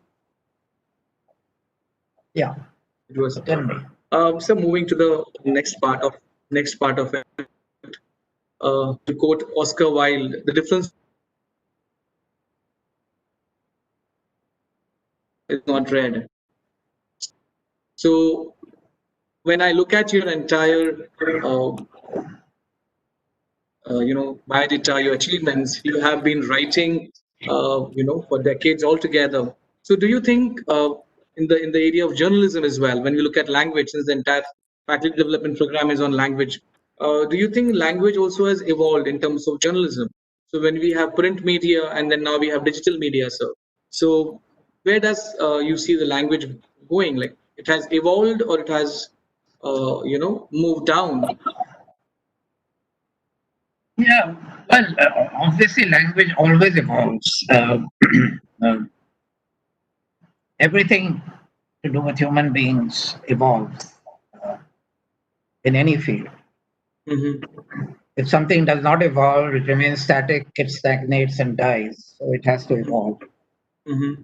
The question is the evolution in a good direction or in a bad direction? Correct. You can't stop an evolution. Right. Now, what is happening, unfortunately, I think, with social media and the growth of social media is that, first of all, it's become approachable for anyone to put out their thoughts on social media. And earlier, many of these thoughts which are immature or which have required no thought behind the thought. Mm-hmm. They're just opinions, half-formed opinions, etc. People are getting a platform to express them, and they're seen by a lot of people. That gives a platform to, let's say, the lowest common denominator, which is not a good thing because popularity rests with appealing to the lowest common denominator in terms of what you're saying and how you're saying it. Correct. At the same time, there is the serious side which has also developed. I had mentioned Amitabh Ghosh earlier. Sorry. There's a lot of Indian publishing which has blossomed in the last so many years, last few decades, and is producing some very, very good books. You know, Okay. at our Lit Fest, we instituted prizes for best. The book of the year in fiction and in non-fiction, the first book award for fiction, non-fiction, and so on. Okay. And so we get a lot of books. We get all the publishers send us entries, and we find that there's such a variety of writing coming in. Okay. Which wasn't there earlier. If you go back in time and let's go back to say the 1950s or 1960s, then you have these three pillars of Indian literature: R.K. Narayan, Raja Rao, and Mulkraj Anand. And there was also Kamla Markandeya. And from then, a lot of development has taken place. But what happened at that point was that Indian publishing was in its infancy. It was also because the people who ran publishing houses were graduates of English literature, and they were interested in what we could call high literature, or at least in ennobling themes, let's say. So, Munkraj Anand, what did he write about? He wrote about the lives of poor and the lower castes. His most famous novel is Untouchable. And the Coolie village. R.K. Narayan wrote about a fictional village which he created. Correct. Malgudi and so on. Malgudi days. Yeah. Raja Rao his work was deeply rooted in metaphysics. He, in fact, ended up being a professor of philosophy at the University of Texas. The Serpent and the Rope was the search for spiritual truth in Europe and India. Correct. Now, another book of his, I think his first book was Kantapura, which has got influence of a novel based on Gandhiji's teachings. Why I mention these is that these were very serious subjects, and that's what appealed to Indian publishers. But it did not have popular appeal. Maybe R.K. Narayan did have some appeal. Because he wrote in a simple way, in a way people understood. But they were not books which would attract young people. Okay. So the young readership went to foreign writers. Now you wonder why there were no writers of thrillers. I mean, no writers of mysteries, detective stories, no writers of romances. They weren't. And in fact, Shobha Day was going to follow me in a few minutes. Yes. She's one of the pioneers, actually, of what one would call popular fiction. 1989 was when Socialite Evenings came out. Correct. And she found a publisher, and that was Penguin. And after that, she's written a whole lot of novels. Yes. The titles of which all start with S for some reason. I suppose S for Shobha. You can ask her that. But she started selling books in large numbers because people could see something familiar, could read something about the milieu and the context that they understood. Correct. See, if I read Pride and Prejudice, one of the great books, that is a milieu and context that I will never have known. Okay. Right? And so it's with anything written in England or in America or wherever. These are different societies. Though the human emotions underlying the themes may be familiar, but the context, the environment is totally alien to us. Quite Now, right. what the writers have subsequently started doing is writing of India, of Indian characters, and also appealing more to the urban, readers. Yes. which Shobha did. Then one writer who's, I don't know where he is, Anurag Mathur, who in 1991 wrote The Inscrutable Americans. And that book was hugely popular. It is one of the biggest bestsellers. And I think it is a combination of a popular book. It is about an Indian going to America, Indian student going to America and getting completely befuddled by the difference in culture. But the book was also very well priced. If I remember, it was only 125 rupees or something like that. Okay. And so younger people started buying this because here was something which was going to relate to their own experience. And I think Chetan Bhagat then took this even further. Yes. Now here was a man who was not a writer. He's a IIT graduate from Delhi, graduate of IIM in Ahmedabad, an investment banker with Goldman Sachs. And then he wrote 5 Point Someone, which went through 15 drafts. It was rejected by publishers. Finally found one in 2004 when Rupa published it and became an instant bestseller. And all his books, I think he's written 8 novels, 5 have become movies. Now, why did that happen? It happened because they appealed to all the students. Yes. They said, hey, this is like a college hostel. You know, these are the things we experienced. And yes, it was relatable to the readership. So, but we are still snobbish about it. I think 2013, 5 Point Someone was going to be put into this English literature syllabus of Delhi University. And there were so many protests that they kept it on hold. I think it's still on hold. It is. The point I'm trying to make is that suddenly we had one writer after another approaching these subjects. Publishers are still reluctant. As I've told you, Chetan Bhagat found it so difficult to find a publisher. Then came Amish Tripathi in 2010 with Immortals of Melua, which was the first of the Shiva trilogy. He actually came through a friend of mine. Again, he was a banker. And he came to me with the draft, and I normally don't look at manuscripts. It takes too much time.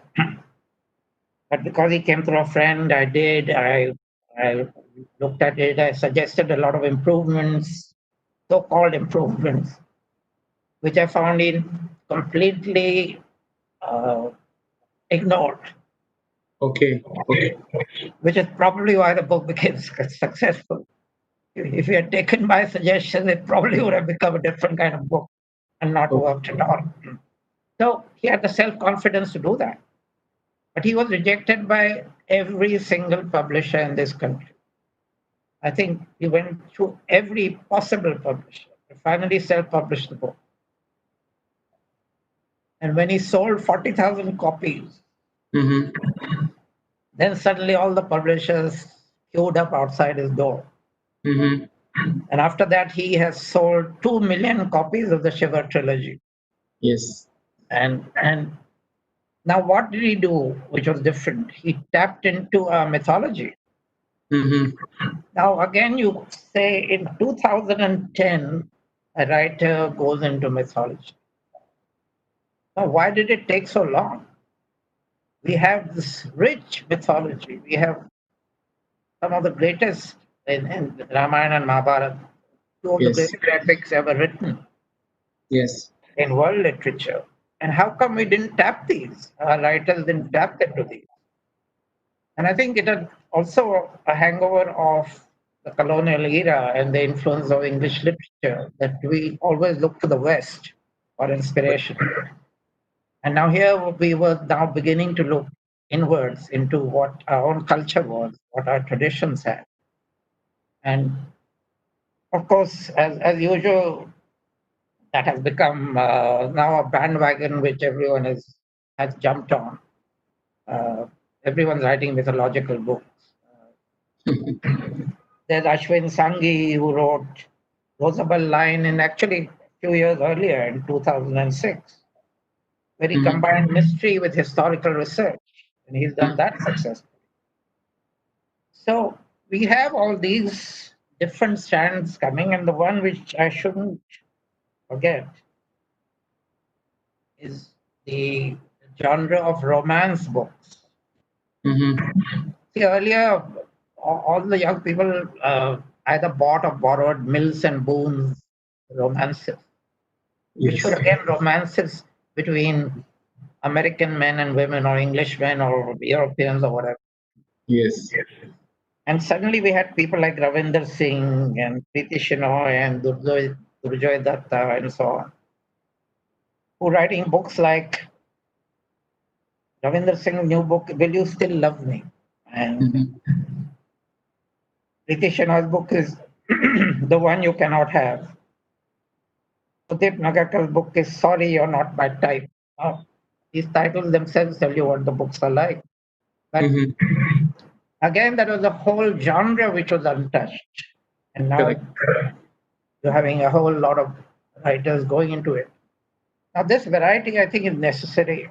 Uh, that when you talk of literature, what is literature? Literature is the whole is not one kind of book. Literature is a huge number of different types of books. And it depends on your inclination as a reader where you go. Quite right. I might like thrillers, so I want to read thrillers. What one hopes is that a lot of these young people who read Chetan Bhagat, Ramesh, and so on, who actually have no pretensions as good writers because they don't have the background of literature. Mm-hmm. They're all bankers and so on. So they are storytellers without the skills of language. Now, if you really want to get into literature as literature, you have to get into books which not only tell you good, compelling stories, but also tell them well in good language, in Right. literary language. That doesn't mean obscure language, but Correct. good language. And Correct. when you see a book like that, you know it. Right. If you read Margaret Drabble, it may be a very simple story, but the way she writes about it, the thoughts she's expressing as she goes along telling the story are so Mm-hmm. profound that Mm-hmm. they make an impression on you. And that is the ultimate aim, I think, of literature, to bring readers into that kind of book. Right. Right. So when you're mentioning about mythology and the books which in fact cover the topics and themes. In fact, being a professor of history, I do remember this wonderful work by by Kalhan titled Raj Tarangini, which in fact is the Ace book, and it's a book which in fact gives the history of Kashmir, and it in fact in a very different way portrays the rulers of Kashmir, the background and the origin of Kashmir as such. and the entire essence of historiography or art of writing history is derived from there. And looking at the aspect of mythology, it is so well connected to religion today. I would definitely quote T.S. Eliot when it is stated, "We know too much and are convinced of too little." Our literature is a substitute for religion, and so is our religion. So when you have this kind of stage where you have to balance between freedom of expression as well as not to offend the emotions. So as an author, how do you balance this? Like, where what you write sometimes may be part of your expression, but it might hurt the sentiments of people. And literary liberty, of course, is taken to a great extent, but then how far that liberty should be taken? And then it leads to something else, which is, of course, very ugly and unpleasant even for the author on various occasions. Yeah, well, that's a very, very difficult question, and I don't think there are any easy answers to that. Uh, when a writer is writing, should he be worrying about the consequences? I don't think so. I don't think a writer should be censoring himself or herself. He should give expression to what he wants to express. He should write what he wants to write. Mm-hmm. I remember Salman Rushdie and having a chat with him, and he had just given them the manuscript of Satanic Verses to his publisher, and he was feeling very good because an author feels great when he's finished a book. And he's given it, and he said, "I must tell you one particular sequence," and he told us about the dream sequence, and he was very proud of it. And when he was telling it, I thought to myself, "Oh my God, this is going to cause huge trouble," which is exactly what it did.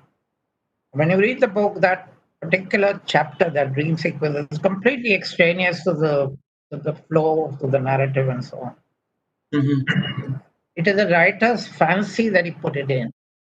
Okay. Now, the question is, should it have been there? In an ideal world, yes, it should have been there. Okay. We never live in an ideal world. The people who protested about it, who got the book banned, etc., had never read the book or will never read it. But they knew that there was something that insulted their religion. Now, the publisher, perhaps, the editor in the publishing house should have seen this and said that this is going to be problematic. Now, as it happened, it was problematic for him because he had to go into hiding for so many years. Correct. So it's always a dangerous line, but I think a writer should write what he or she wants. An objective person who has to be the editor of the publishing house, who's looking at it not in an emotional way, but in a professional way. Correct. Because the editor is looking at the quality, whether the story is working. A good editor is always telling the writer, maybe you can drop this point, maybe you can enlarge this, maybe this character is unnecessary, or maybe why not give more importance to this character? She seemed much more interesting. Stuff like this. Yes. There's always a to and fro between a good editor in a publishing house and the writer. And at that stage, because this objective observer is looking at the manuscript, I think that's the best position for someone to give the right suggestions. But the writer himself shouldn't be self-censoring. Okay. Joseph Brodsky had said bad literature is a form of treason. And when we say it's a form of a treason, in fact, we need to be really careful when we write. So this is a question which I am given by one of the student. I remember Eunice D'Souza was one of my colleague in St. Xavier's College. And once in the break, we were sitting and discussing about the same aspect of literature and history, how it can, of course, can be blended well. And then she was also upset with the way this entire curriculum would get designed. And she said there should be one paper to actually teach how to read a novel, for that matter. And you should also teach the students the nuances. You should teach them the different parameters, because when we write history or when we study history, we look at the credibility of sources, we look at the authenticity of the author and the writing and the content. So do we have some kind of a parameter like this, or a yardstick where we can perhaps share this with the students, the young scholars who are learning literature and language as such? Yeah, absolutely. Because see, when we read, we generally read out of our own interest. We sometimes become accidental readers. We see a book lying around, we pick it up as children, and if we're lucky and our parents are guiding us, that's great. But sometimes your friend likes a book and the friend says this is very good, and you read that book. It's a very untutored way of reading. It's a very accidental way of reading. And it's like, I think in any form of culture or any human discipline, you need some kind of guidance. Correct. Right? Because what is it you're looking for? What makes you read a book and the short answer is I like this book, I don't like this book. Now that doesn't mean anything. It doesn't mean very much. Why, if you like the book, why do you like it? Are you able to analyze why you like it? If you don't like it, are you able to analyze why you don't like it? What are its shortcomings, etc. Now, you can do that only if you know what you're looking for in the first place. So we need guidance in that. We need guidance in how we start reading and what we start reading. Which are the books we should start reading? Otherwise, you can just go do random reading, which leads nowhere. So I absolutely agree with what Eunice said. That there should be definitely part of the course should be on what to read, how to read, what makes a novel great, what makes a book good, etc. So there is another question from a student of literature, and the question is, of course, like if at all you have to differentiate between language and literature, how would you differentiate? Well, I wouldn't. How can you differentiate language and literature? Language is what makes literature. Language is the basis, is the foundation of literature. Without language, you have no literature. So, and the better your language, the more extensive your vocabulary, the better you're able to express ideas and the more control over how you tell a story. So they are very closely interlinked, but you start with language. Literature starts with that.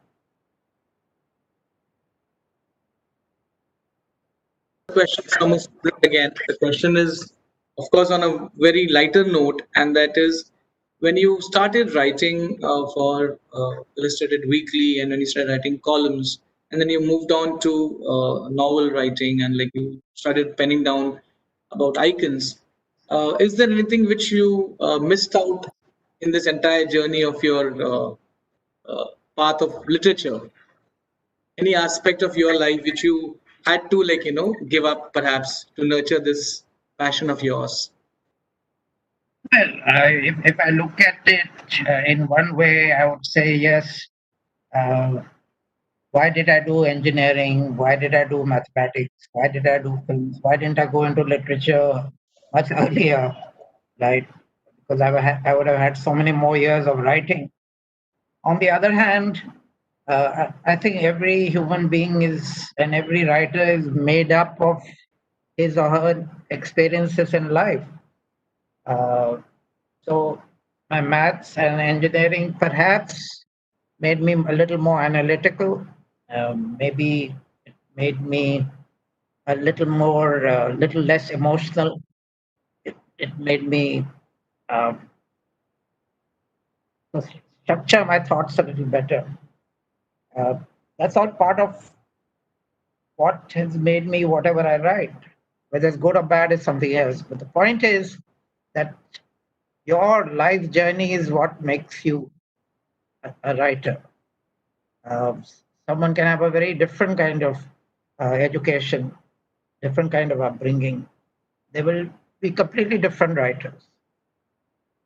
So I would say no. The only thing I regret perhaps is the fact that I haven't written enough. So I want to make up for that in the next few years.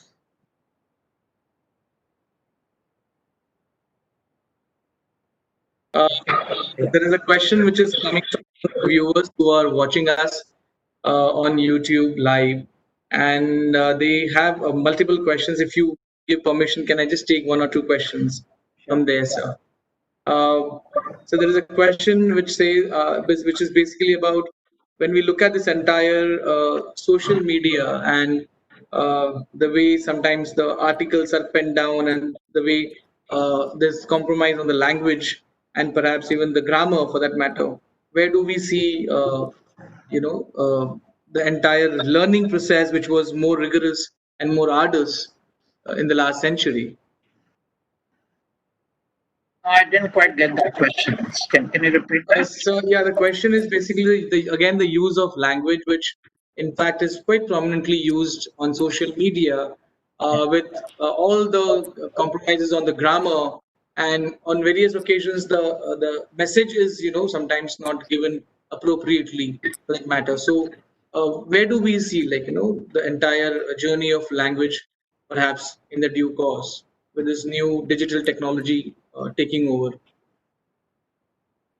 Well, I don't know, and I don't think anyone knows, because what is now happening is that our attention spans are becoming smaller and smaller with social media. Mm-hmm. Because everything has to be expressed in just so many words. Mm-hmm. So you start using abbreviations of words and Yes. try and compress everything. Mm-hmm. You're certainly not going to be able to express complex ideas in this kind of shorthand that Mm-hmm. that we are compelled to use on social media. And the Mm-hmm. question is that are we only going to stick to social media, or is social media going to coexist with other forms of media, whether Mm-hmm. it's going uh, to be there along with books and and magazines and so on, and good writing. Mm-hmm. Uh, Now it is possible that good writing, the digital platform will give us easier access than we've had before. Mm-hmm. Uh, like uh, you might be able to listen to writers from across the globe sitting in your living room, which Correct. you never have been able to do earlier. So Correct. that can be the positive side of social media. We just have to see what way things evolve. I like to be an optimist and hope that it will not all be bad, that it will be a mix of the good, the bad, and the ugly. And hopefully, the proportion will be more to the good than the Correct. ugly. Correct. There is one more question which is coming up, and the question is, what is the message you would like to give to the youth, especially when the reading habits are diminishing today? Well, I would say that you have to read. You have to just read, because if you don't, you're going to miss out on so much of the human experience. You're going to miss. You're going to be such a limited human being if you don't read. And it's your decision. You want to be a limited human being. You want to limit your thoughts and your ideas to your own personal experiences, or do you want to go beyond those to what writers are able to put together into books and articles and magazines? It's your choice. Why do you want to limit yourself? We don't use most of our brain capacity. The old cliche, which is that we use only 1/10 of our brain. Why not tax the other remaining 9/10 and make an effort? Make an effort. Make an effort. So there's one more question, which basically is about when you mentioned about fiction and non-fiction work, for that matter. Apparently, the literature for children is not coming out that frequently the way it used to at one point of a time. So, no, I don't agree with that at all. In fact, what is happening now, as opposed to what happened earlier, in my childhood, for example, I don't think we had too many books for children written by Indian writers, because the publishing industry was in a nascent stage, as I mentioned earlier, even for adults. and children were considered not a big market. And parents, when they bought books for their children, they were really textbooks or books which would be necessary for schools and so on. In fact, that was a prejudice in the whole publishing industry, that you didn't read for pleasure or entertainment. You read for to help you study or to help you get better into your career and so on. Now the scope of books for children has increased a lot. The publishers are putting a lot of attention. We, in fact, that's one of the prizes we've instituted with with collaboration with Tata Trusts and Parag, where we have every year we give prizes to writers in different languages and illustrators, because illustrations are very important in children's books. And I'm amazed at the quality of books that is now coming out. So I'm very happy to see that. So there's one more question. Your session is so engaging. There's one more question, if you can please answer. The entire phase of literary festival, in fact, encouraged various authors, various emerging authors that matter.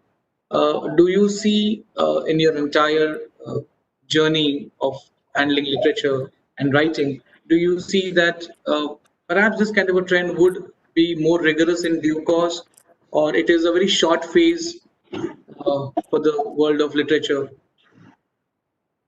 No, it's not a short phase. What is a short phase is the proliferation of literary festivals in this country. In India, the bandwagon is a very popular kind of mode of transport.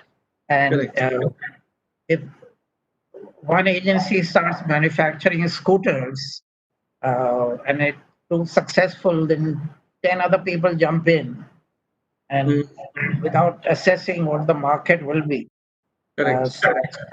Which is what we see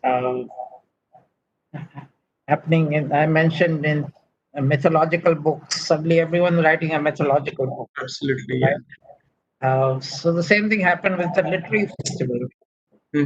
One time there was just Jaipur and there was our festival, and then a few others came up.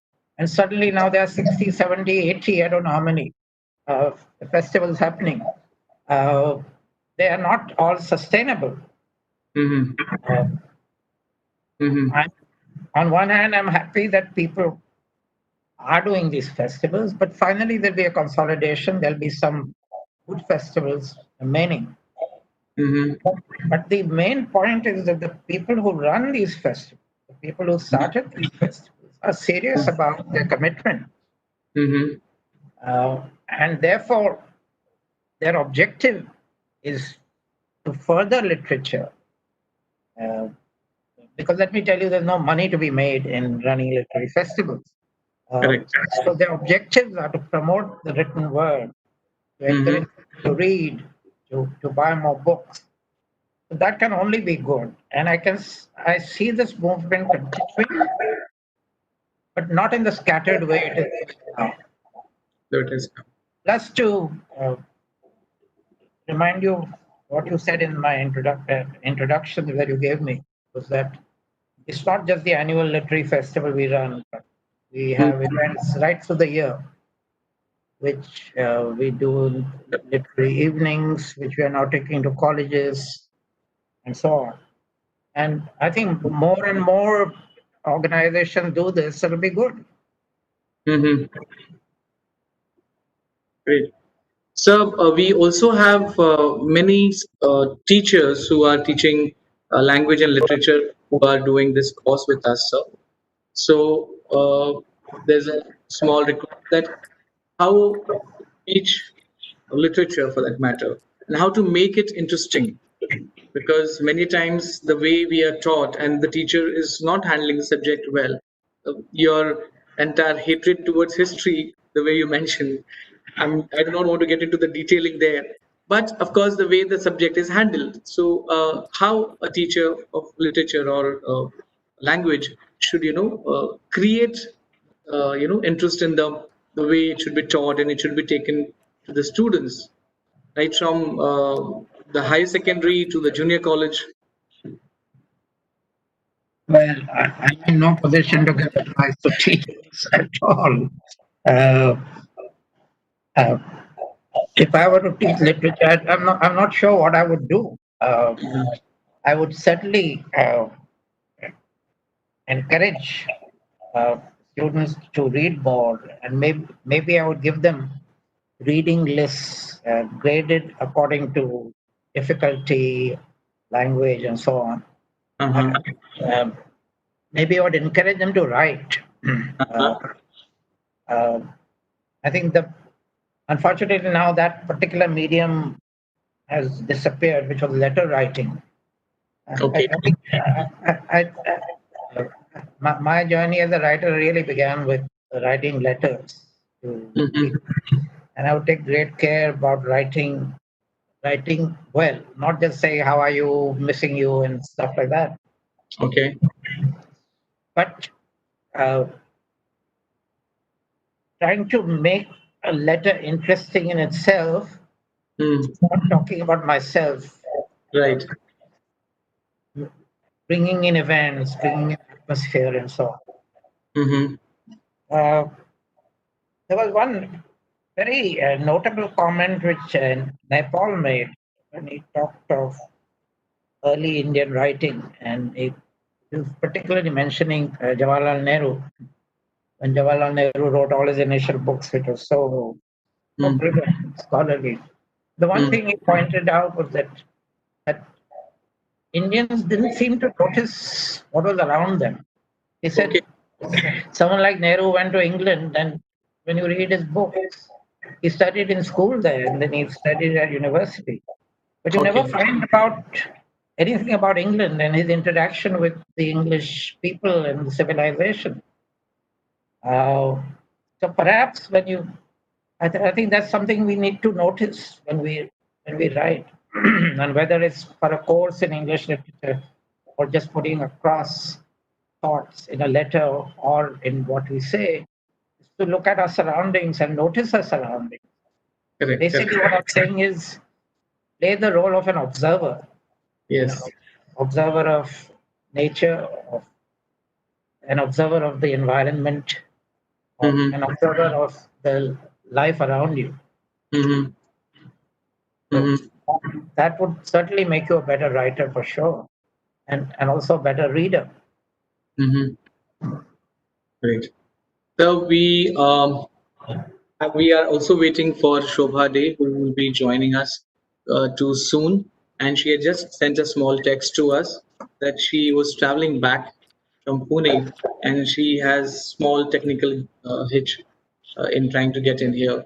So, and she said, can I just take 5 more minutes to join in? So, with your permission, sir, can I take a question from you, sir? Because she just texted me that she would like to join in. So there's a question. Yeah, there is a question which again is from a teacher who teaches literature, and the entire focus today, of course, is very exam centric. When you talk about teaching language, also or literature for that matter, primarily the higher education, the entire focus is very exam centric, and because of that, syllabus centric. Because of that, many times the free flow of ideas are not encouraged, and this entire pressure of completing the syllabus in due time at on various occasion takes away the teacher's own creativity as well as the students' creativity. So the question is like, how do you try to create that kind of a space where if a child also wants to write something, wants to pen down something. So as a teacher, how, because see the role of teacher is also changing, sir. They have to be mentor, they have to be communicator, they have to be teacher, they have to play this multiple roles today. They have to also handle a lot of administrative work apart from that. So the question is like, how do we create, if at all we want to create that creative space for the child if the child is trying to engage in that activity? Well, I don't envy the job of teachers because as you mentioned, it's a very, very difficult job because on one hand, they have to concentrate on the syllabus because the students have to get good grades, have to do well in the exams. That is also of paramount importance. But I think at some point you also have to impress on your students that just because you get high marks, you may not necessarily succeed in your career. There are a lot of examples of people who've done pretty badly in colleges. If I'm not wrong, Bill Gates dropped out of university or someone like that. So there are people who didn't necessarily do well in their studies. Einstein was a very poor student. I mean, it's difficult to believe that one of the greatest geniuses of humanity was a very poor student. Which doesn't mean that you should neglect your studies. Of course not. Of course not. Yes.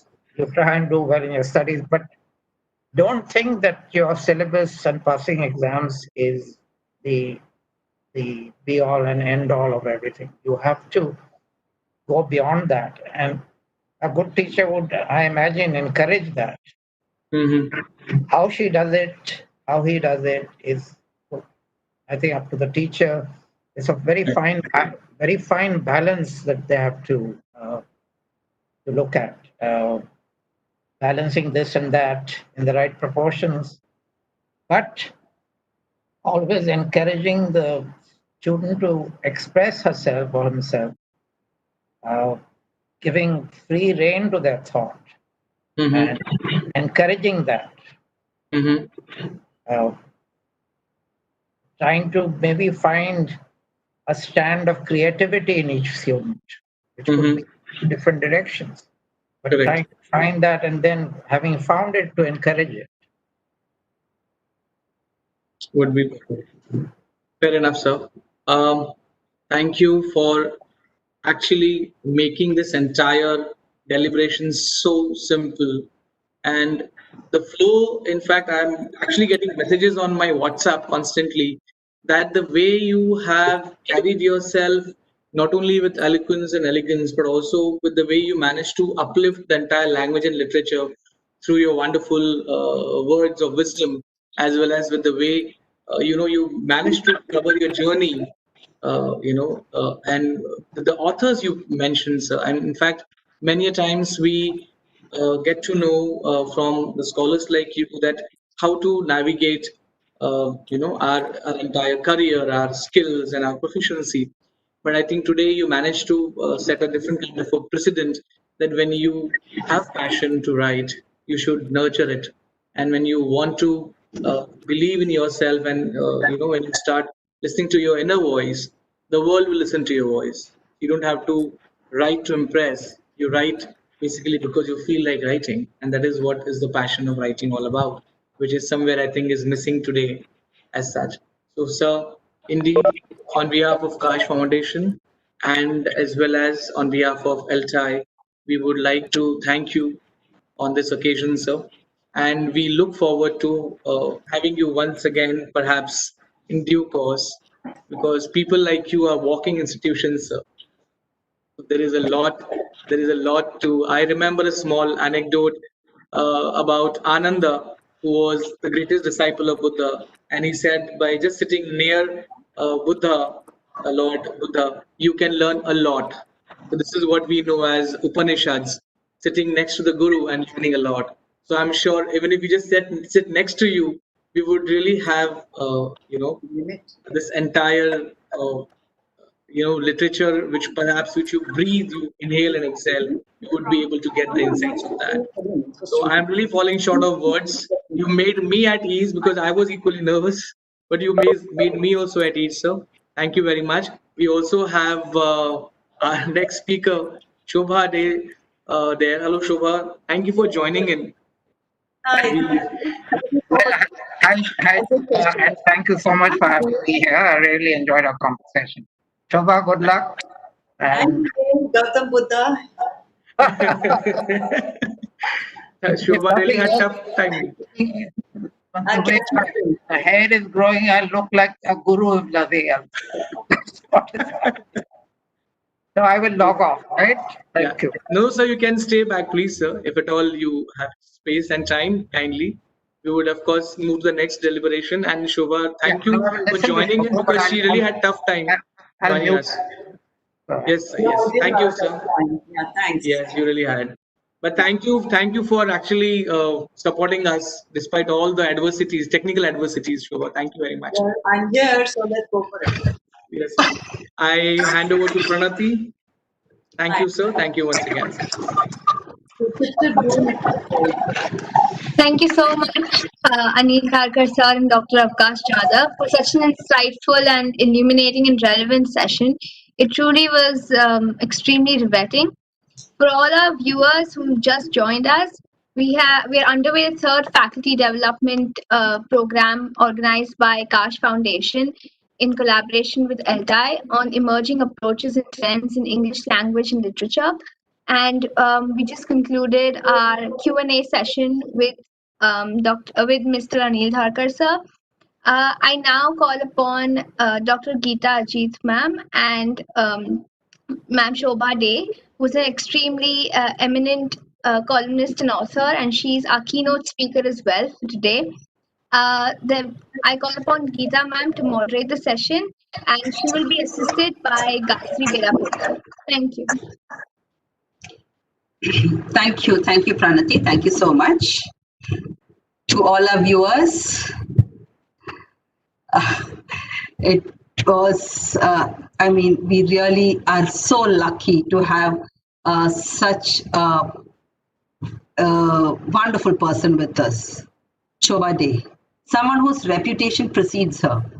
She is an acclaimed Indian columnist and novelist. She writes 4 weekly columns in mainstream newspapers, including the Times of India and Asian Age.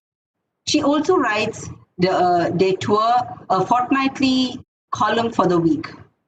Some of her notable books include Shobha, Never a Dull Day, Shobha at 60, and Superstar India, From Incredible to Unstoppable.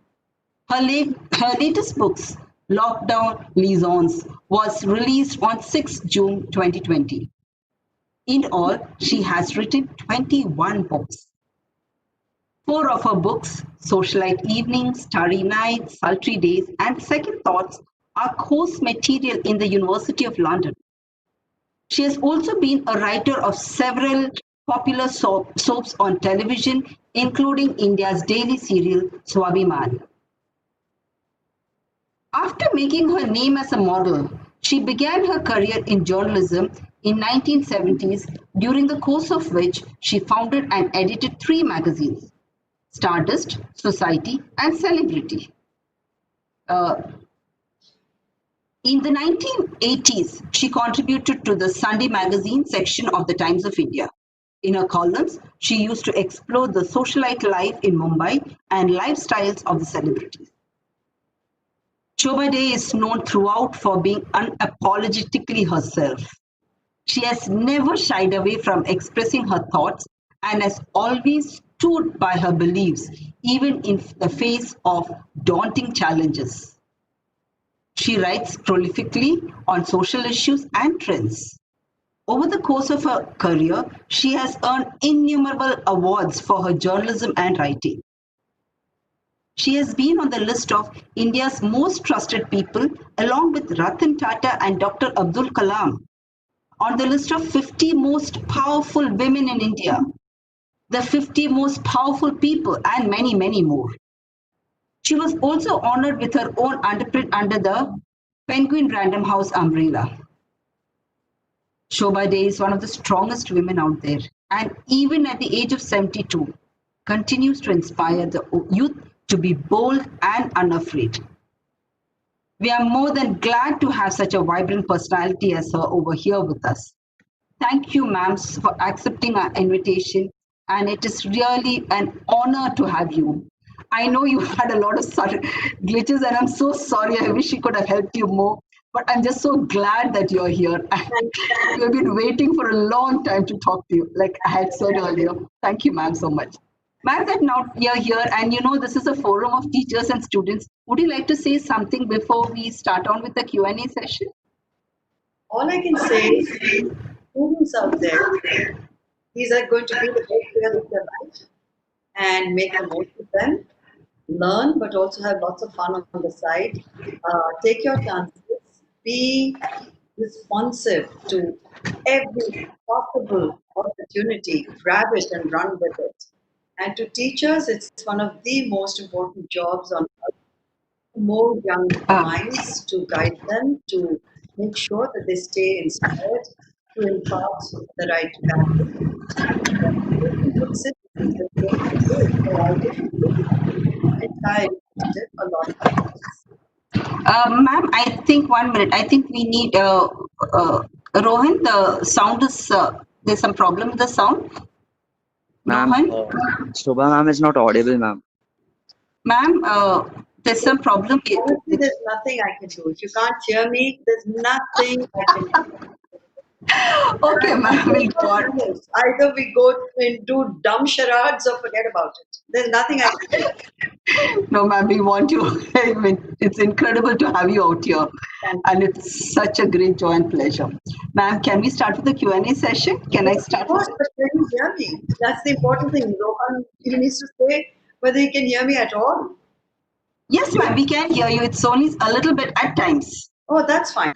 So let's just go straight in. Okay, thank you, ma'am. Ma'am, your first question. You have had a long, illustrious career as a writer, from a journalist to novelist to writing columns in newspapers to tweeting to writing short stories in your latest book. In addition to stories, you choose to tell, into the stories you choose to tell, you have consistently ensured that your writing style appeals to a wider audience whose tastes are always changing. You are a veteran of them all. How do you manage to keep up with these changes? What tips and strategies would you share with people who want to write across a variety of genres? Oh gosh, that's a lot of questions. But let me start by saying this is the book that you mentioned. This is the book that is launched. Now it's a paperback. It's started as 6 ebooks on every Saturday during the lockdown, because I wrote it during the lockdown and I wanted it to be launched during the lockdown. Now anybody can access it either in a bookstore or on Amazon, and this is it. Lockdown Liaisons.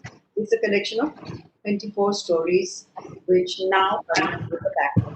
To answer what you say rather than the question I can try, but for a writer to find their voice is the most important thing.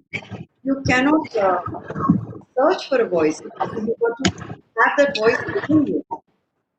I think we're having problems with the audio, right? A little bit, ma'am, yes. But you still can hear me, right?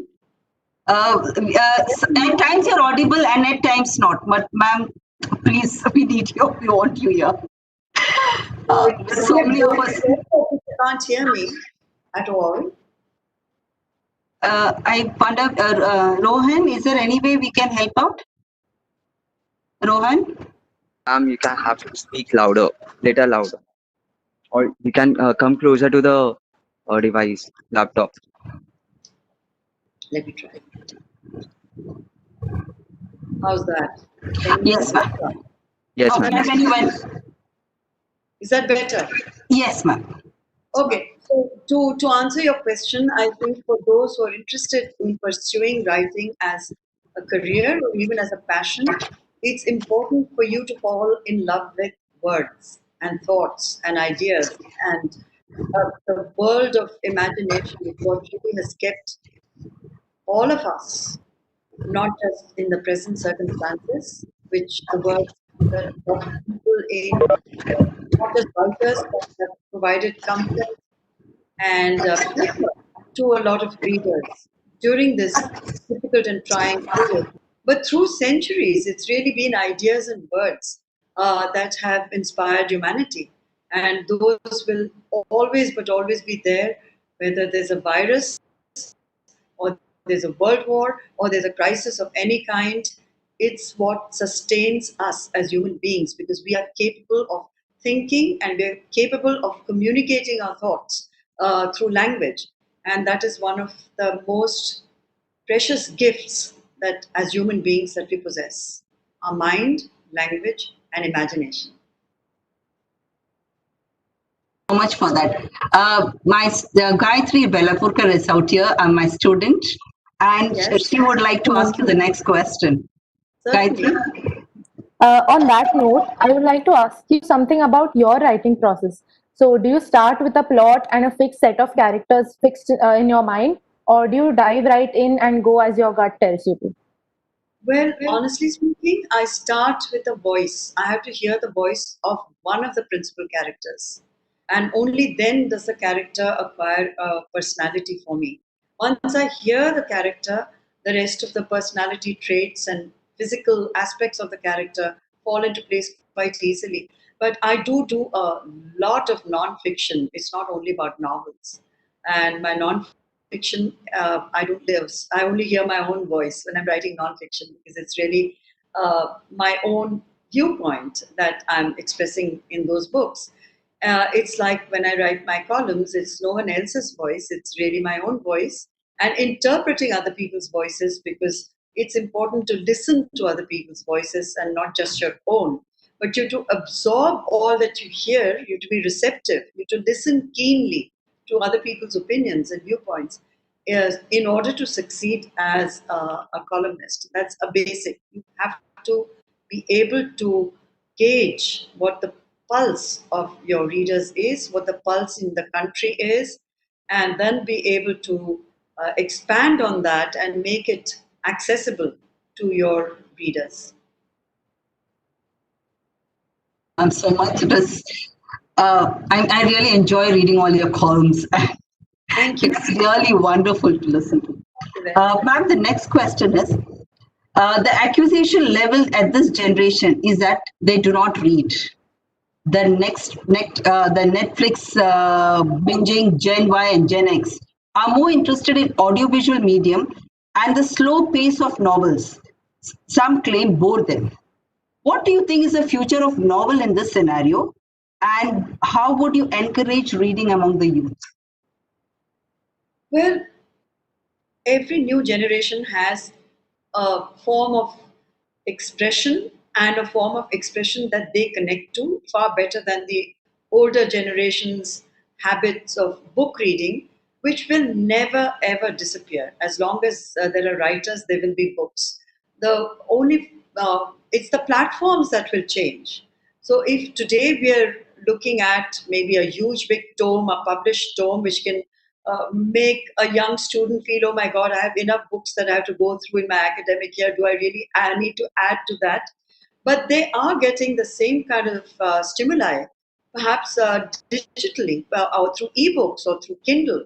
So we should not focus on the medium of expression. We should focus on content. And content will always be king or queen. I prefer to call it queen. It is out there. And for to make the young reader interested, there are graphic novels today which didn't exist in my time.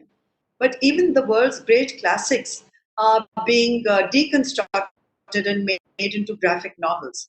I don't think you have to worry about any of these platforms competing for the mind space of the young. You can watch Netflix and you can read a book. It's not an exclusive arrangement. It's not either or. And the two can coexist and will coexist. And in future, there are going to be many other platforms which at this point we probably cannot even imagine what those might be. But we have to adapt, we have to change. And writers should be able to appreciate the mind of the young. And if their books are not being read by the young, then the writers are failing the young. They should be able to match up to the challenge. How do you reach young people's minds? If you've lost the young, well, you should be doing something else, perhaps, but not writing. Certainly not writing fiction. Is getting our students to read, especially as a teacher of English language and literatures. We at times, this is one of the problems that we face. So maybe, ma'am, we could pick up your advice and No, it's also important to encourage them to read. Asking them to read on graphic novels, classic novels. The classics are equally important. It's not, again, having to choose between a comic book and a graphic novel and the classics. The classics are called classics for a reason because they are timeless.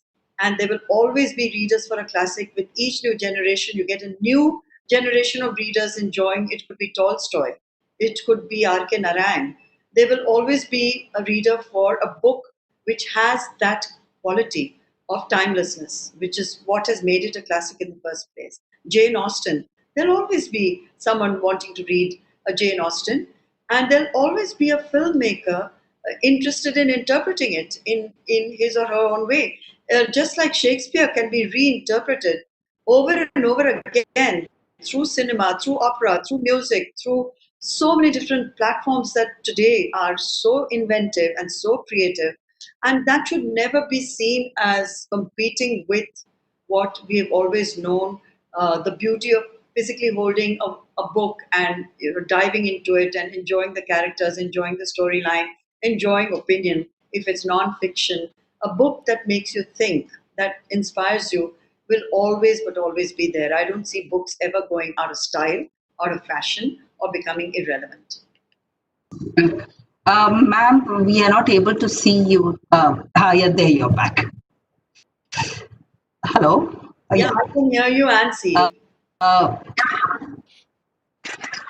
Okay. Ma'am, Gayatri's got the next question. Gayatri. Ma'am, actually, even I don't think I can pick between books and Netflix for that matter. I think both are equally important. So, Yes. you once said that you live your life by the rule never explain and never complain.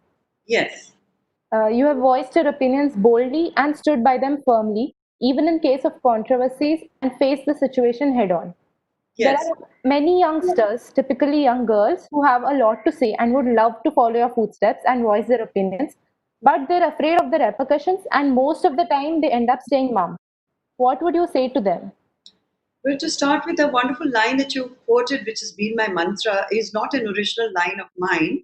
It was what Disraeli said to Queen Victoria. It was the advice he gave her that never explain and never complain. And I found it there was so much wisdom in that line because it gives the person a certain sense of empowerment over their own life, their own opinions, their own work. Uh, to say that I want to express myself but I'm afraid doesn't make sense to me. If you're going to be afraid, then you're not going to be getting too far in whichever career you might choose. The idea is to have the strength of character, to have that sense of purpose in your life, to be able to stand by what you believe in and to stand by your opinion. You can't have it both ways. You can't say I will express myself, but I don't want what comes with the territory. I don't want the repercussions. If you can't deal with the repercussions, don't get into it in the first place. Right. That's a good advice, ma'am, because a lot of young girls, with our, the kind of patriarchal system that we have, are so afraid to live their dreams and Yes. or say voice anything. And I know many of my students also face this problem, the young girls. But I completely empathize with them. I understand the pressures that they're up against. I understand the challenges. It is not easy in any society to for a young girl to, first of all, express her dreams. She's even afraid to dream in the first place. Forget about taking the dream forward and making it a reality. Her own ambition, her own dreams, she somehow often may be censoring because she feels it's self-censorship at a very basic level, which is such a tragedy because she's already circumscribing her ambition by saying, I will not be able to, or I won't be permitted to, and society won't encourage me to. So these are real hurdles, and in today's times, it's a very, very competitive world, and a lot of young people do face that, and young girls definitely have it tougher. Yeah, we do live in a very patriarchal society. It is dominated largely by men in authority, let me put it bluntly, in whichever way one wants to see it. It could be within the family system, within community, at the workplace, in politics, in government, in academia. It is men in authority who set the agenda. And to buck against the system, you have to have a tremendous amount of faith in your own self.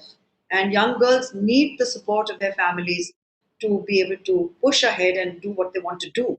And for that, the support, particularly of their family members, things, people at school, teachers who tell them that don't give up and do your best and see where that takes you. It's very important to have an environment that is conducive to making your dreams a reality for yourself. And yes, young girls do have it tough.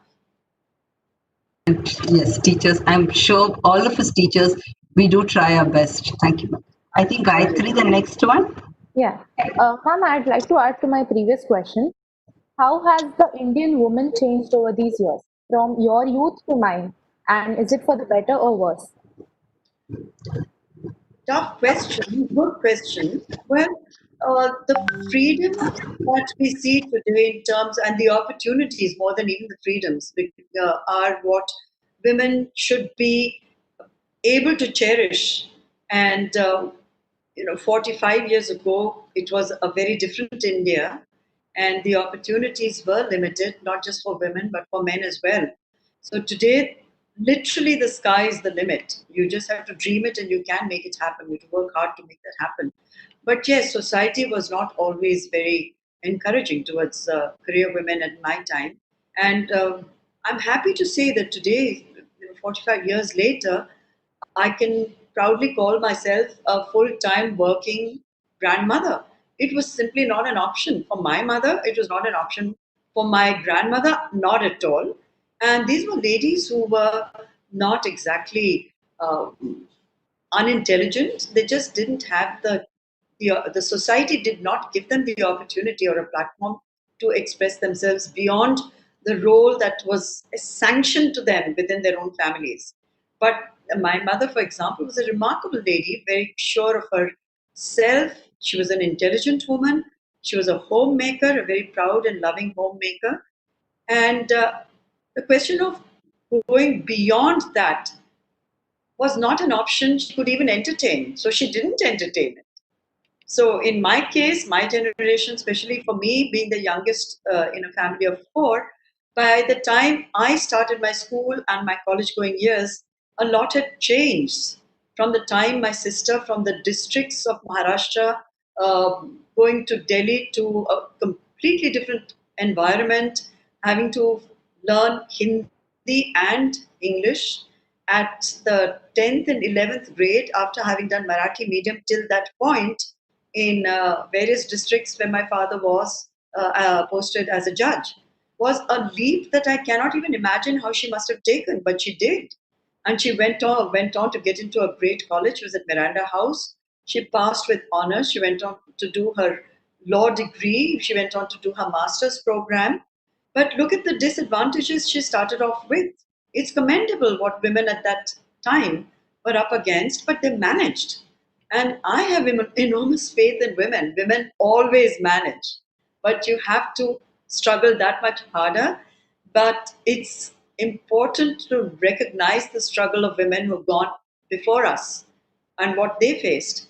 And we can certainly inspire the women after us that if we can do it, you can do it. And this is what I believe.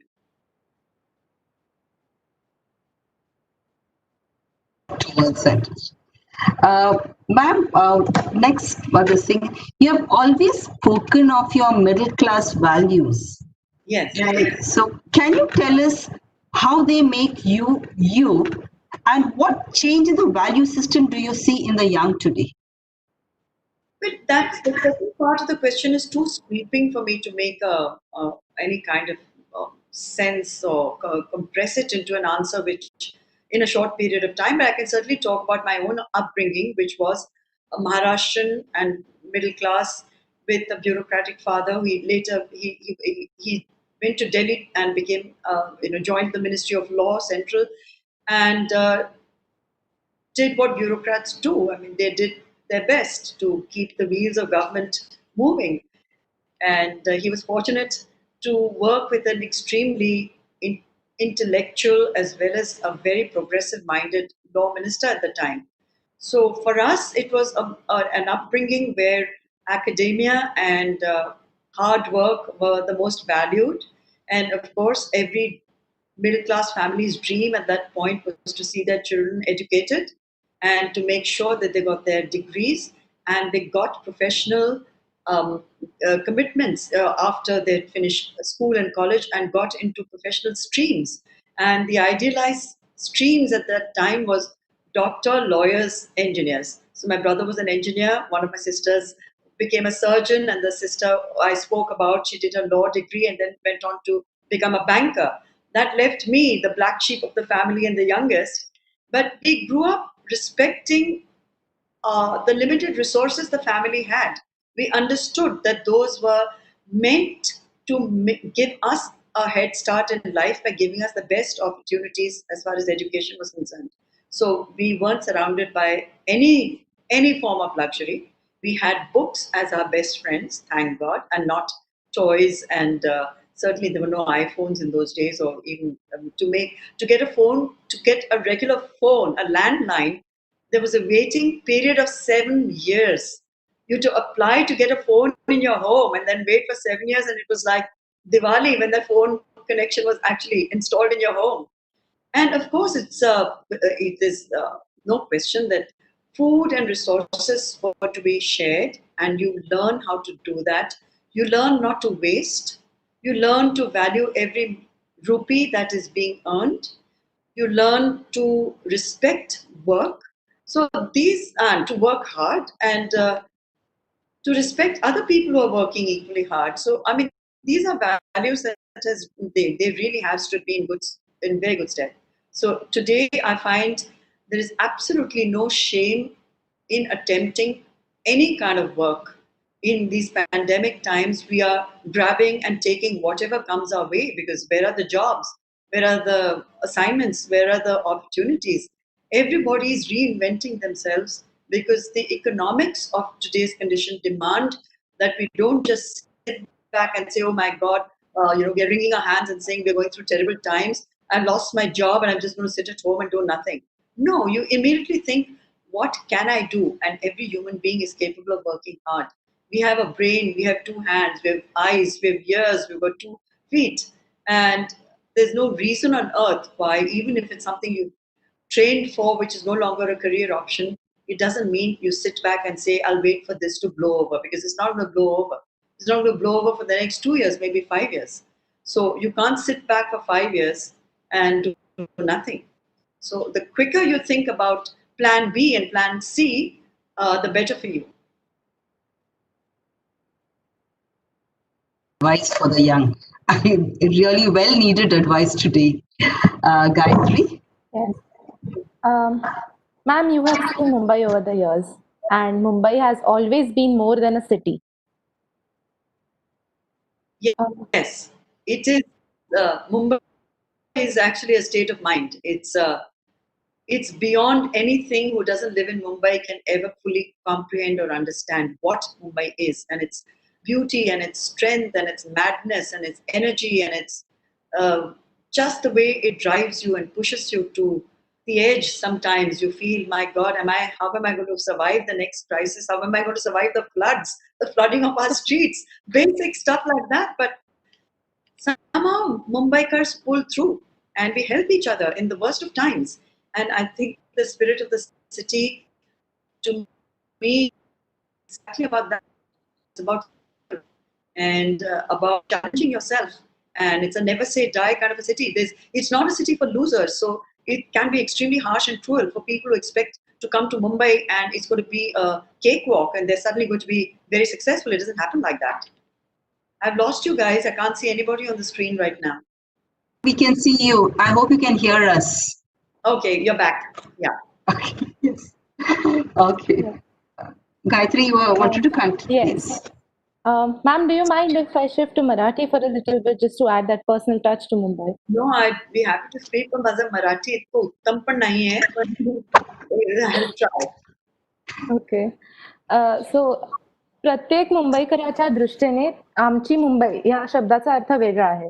प्रत्येकाचा अनुभव वेगळा असतो, दृष्टिकोन वेगळा असतो आणि त्याप्रमाणे त्याची आमची मुंबई वेगळी असते. हो. तर आपल्या दृष्टीने मुंबई कशी आहे? तुमची मुंबई कशी आहे? माझी मुंबई माझी प्रिय मुंबई आहे. पण जेव्हा आपण म्हणतो की आमची मुंबई, मला असं वाटतं की दॅट वर्ड इटसेल्फ त्याच्यात किती प्रेम आहे ना. आमची मुंबई म्हणजे आपण किती हे दाखवतोय सेन्स ऑफ आयडेंटिटी. पण ही आमची Mumbai should not be turn into a political statement की नुसती आमचीच मुंबई म्हणजे मराठी माणूस म्हणजे कोण.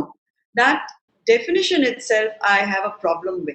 Whoever lives in Mumbai is a Mumbaikar, असं मला वाटतं. Whoever embraces Mumbai is a Mumbaikar. जे लोक इथे आहेत, जे त्यांचं रोजचं म्हणजे whatever प्रोफेशनल लाईफ असेल, जे काय असेल, ते सगळं जर मुंबई त्यांना देता आहे, तर nobody has the right to say की मुंबई आमचीच आणि तुम्ही म्हणजे outsiders. There are no outsiders in Mumbai. ही सगळ्यांची मुंबई आहे. आपण सगळे मिळून मुंबईला बनवतो whatever Mumbai is. That political question I have a problem. कोणाची मुंबई? आमची सगळ्यांची मुंबई आहे. We all can lay a claim to it and it is unambiguously belongs to every person who makes Mumbai their home. As simple as that. Thank you, ma'am. I'm a South Indian, and for me, Mumbai is my home. Always has been and always will be. So, it feels so nice. Like, yeah, it's Amchi Mumbai, like you said. Ma'am, can I ask you another question?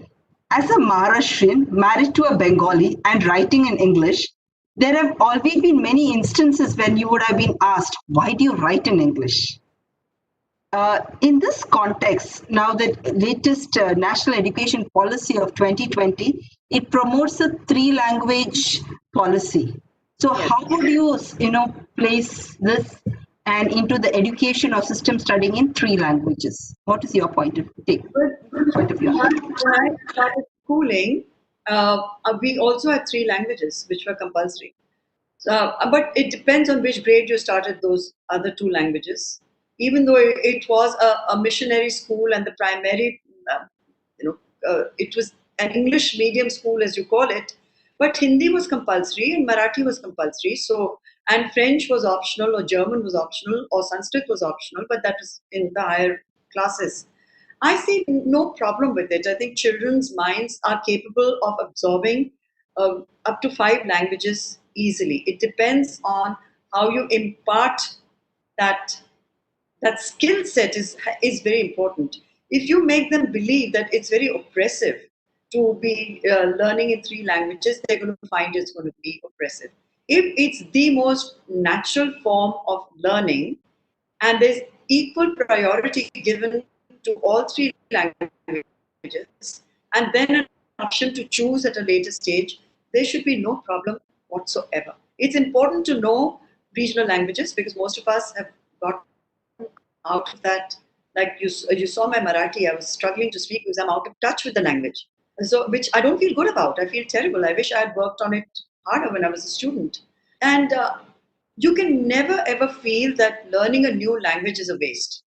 And a child can learn very easily, absorb very easily. So I intrinsically I don't have a problem with it. Yeah, the new education policy, they say almost a standard 8, it should be, the mother tongue should be the medium of education. So there's a lot of... It is tough, it's controversial, because at the end of the day, in a global scenario, English is almost the language of commerce, it's the language of technology. And to kind of deny all of that till 8th grade is something I don't even think it will go through. But 3 languages I'm comfortable with, not the imposition of any one language in any state as being the language of education, because in that case we're going to be causing a lot of major problems going forward into higher education, college. Bengal had tried that mode of education and failed because there were a generation or 2 generations of Bengalis who only could communicate in Bengali and no other language, and they felt they could not compete fairly with the rest of the world. It definitely did set back one generation of Bengalis at that point. So, yeah, that would be something more thought-provoking. I think Gayatri, it's your next question. Ma'am, you began your career as a journalist and you founded 3 magazines like Stardust. So my question is, today everyone, even the celebrities, they keep their fans updated themselves. So while magazines like Stardust were once the only medium for getting glimpses of their lives, that is not the case now. So Yes. what would you say is the future of such magazines? Well, the future is right there. They're all shutting shop. Most of the magazines have either gone into digital mode and hoping to survive, but I don't see them surviving. There's way too much out there on social media. You don't need magazines anymore. And almost all the glossies, even across the world, are looking at their revenue models because without advertising support, you cannot sustain magazines with that high quality of paper and production and shoots. And the stars themselves are very happy because their reach over social media platforms is far greater than it could ever be through a magazine. So the future of magazines is, I mean, they're really on life support systems. It's not going to last for very long. The future of tabloids and mainstream newspapers as well is this. It's going to be a huge challenge going forward. I think it's a real daunting challenge even for newspapers because That's right. Yeah. everything is available on media. Not every person with a cell phone today is a journalist and is breaking stories. What do you need newspapers for? You can tweet your story and it goes viral. So unless it's for educated comment and analysis, which is the role of newspapers, but beyond reportage, the reading between the lines and interpreting that for readers is much more than actually breaking news because anybody can break news today. You have a phone, you witness something, you shoot it, and it's out there, and you're a journalist. But commentary is something else that requires experience, knowledge, education. To become a commentator is something very different. So when I write my political columns, especially in the Times of India, Politically Incorrect, or in Mumbai Mirror, or even in Asian Age, I'm very aware of the impact of that because I'm not breaking any stories. I'm commenting on the stories that have been broken, which is a very different thing, and it goes with a lot of responsibility.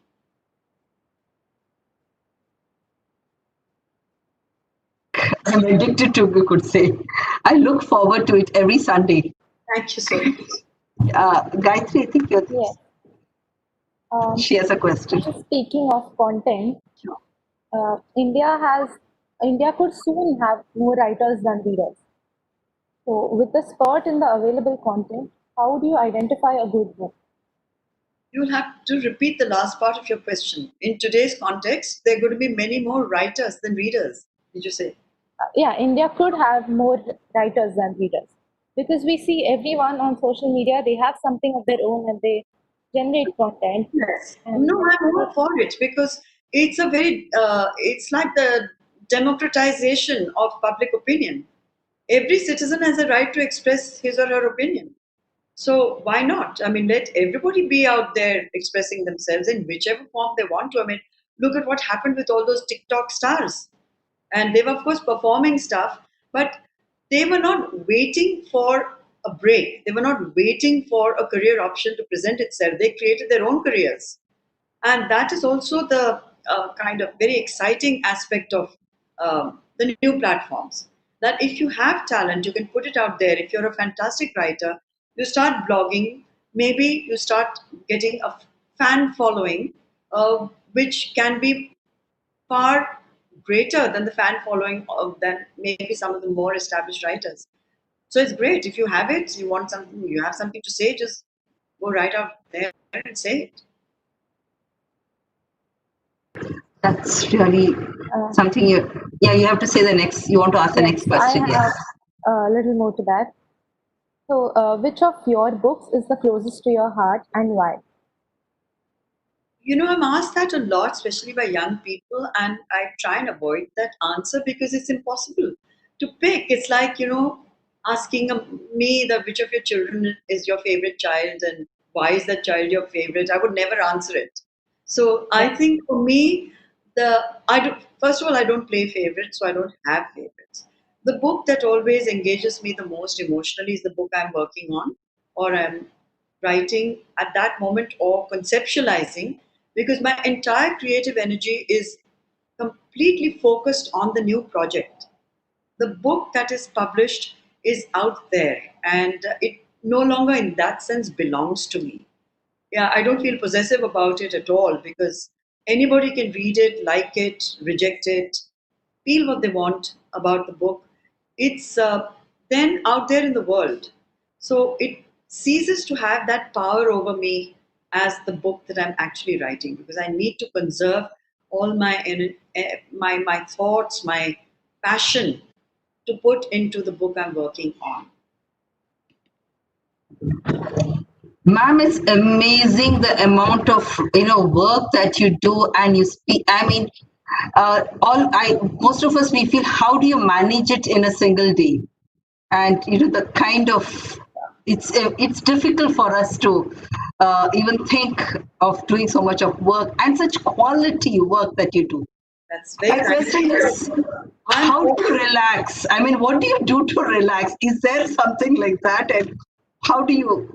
Excuse me. Well, I find what teachers do remarkable. I could never do that. I could never, excuse me, set exam papers, go through exam sheets, create a curriculum. That in itself is extremely important work and requires so much out of you. So let me just get a sip of water.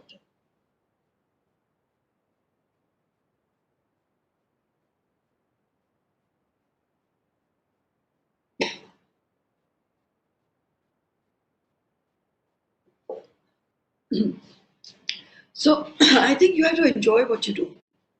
When you enjoy what you do, as I'm sure you enjoy being a teacher, then you don't think of it as work. It's what you love. Similarly, when I'm writing, for me, it's more than just writing, it's actually meditation. So I can't meditate, but I write because to me, it's the same thing. I'm so focused on it. My entire being is involved in the process. So I'm like a karma yogi, and I find time for everything that I enjoy doing. And I'm very involved in the life of women. So I enjoy their world a lot. I enjoy movies, I enjoy music, I enjoy dancing, I enjoy eating. I enjoy traveling. There are very few things which are which have a built-in adventure element that I do not enjoy. I read so. You always find time for what you enjoy. I can guarantee you that, as I'm sure you do too. And it's reading for me as a literature student of literature, always will be a student of literature. Gayatri, you had a few more questions. You would like, Yeah, we will do two more questions, but then I might just close off. Okay, ma'am, then we just ask just a last question then. What, here we have, yes, ma'am, the viewers are the teachers and the students. So is there anything that you would like to tell them and your message for them?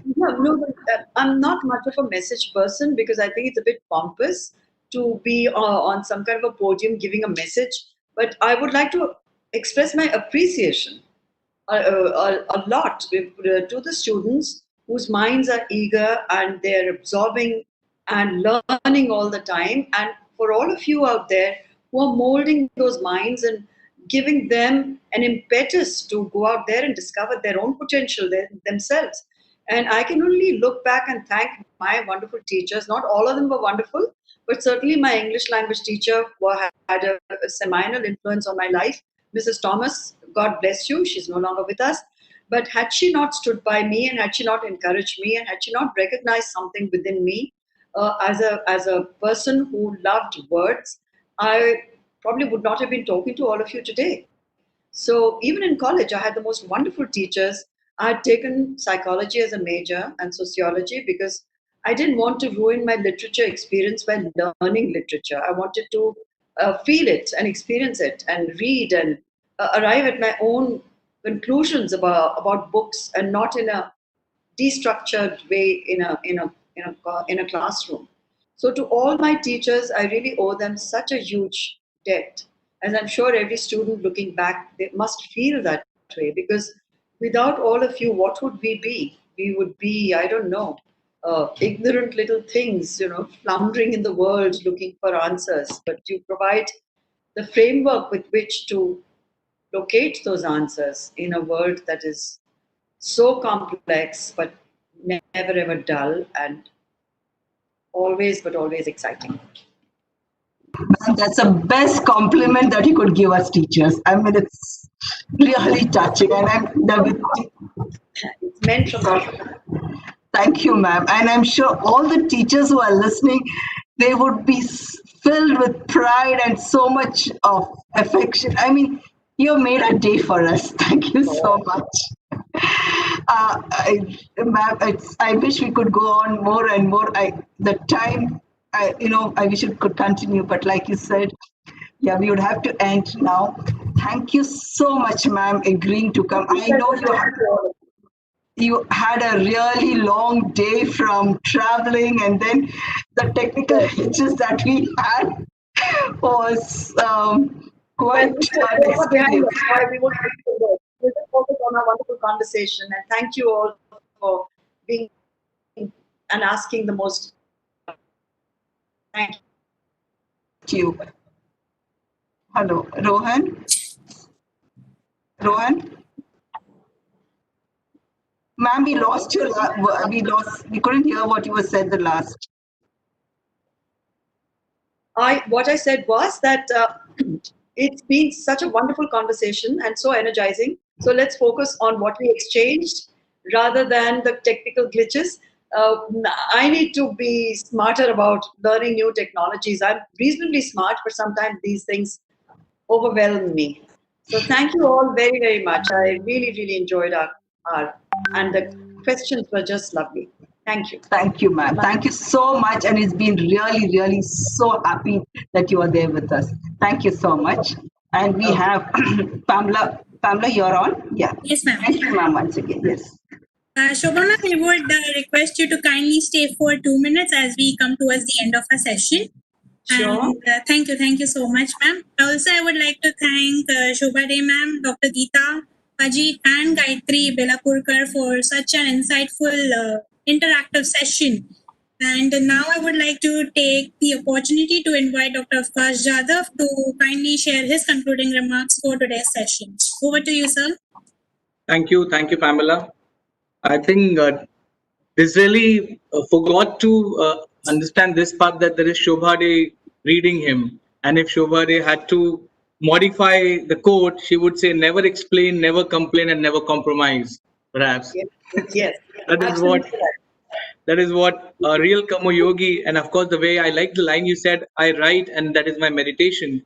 And faith in yourself is what made you sustain throughout. We also had Anilji with us for some time.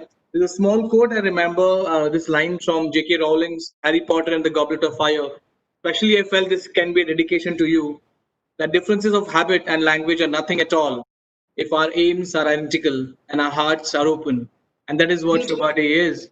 You know, Beautiful. she Very nice. knows what she is doing, and in fact, she stands firm to the ground despite of all the opposition because she is quite clear with the conviction. That is what she is. And I had a small quote to even dedicate to Anilji since he's not there, but I will place it on record from Ralph Allison from Invisible Man. I remember that I am invisible, and I walk softly so as not to awaken the sleeping ones. And that is what is Anil Dharkar. He walks his pace and he walks his beautifully. So, on behalf of Kaash Foundation and Eltai, we would like to extend our thanks to you, Shobha, for being there with us. And let me tell you, I've been getting messages that when they would see you on screen, and you really brighten the entire screen. Thank you very much. Over to you, Pamela. Hi. Logging out. Thank you.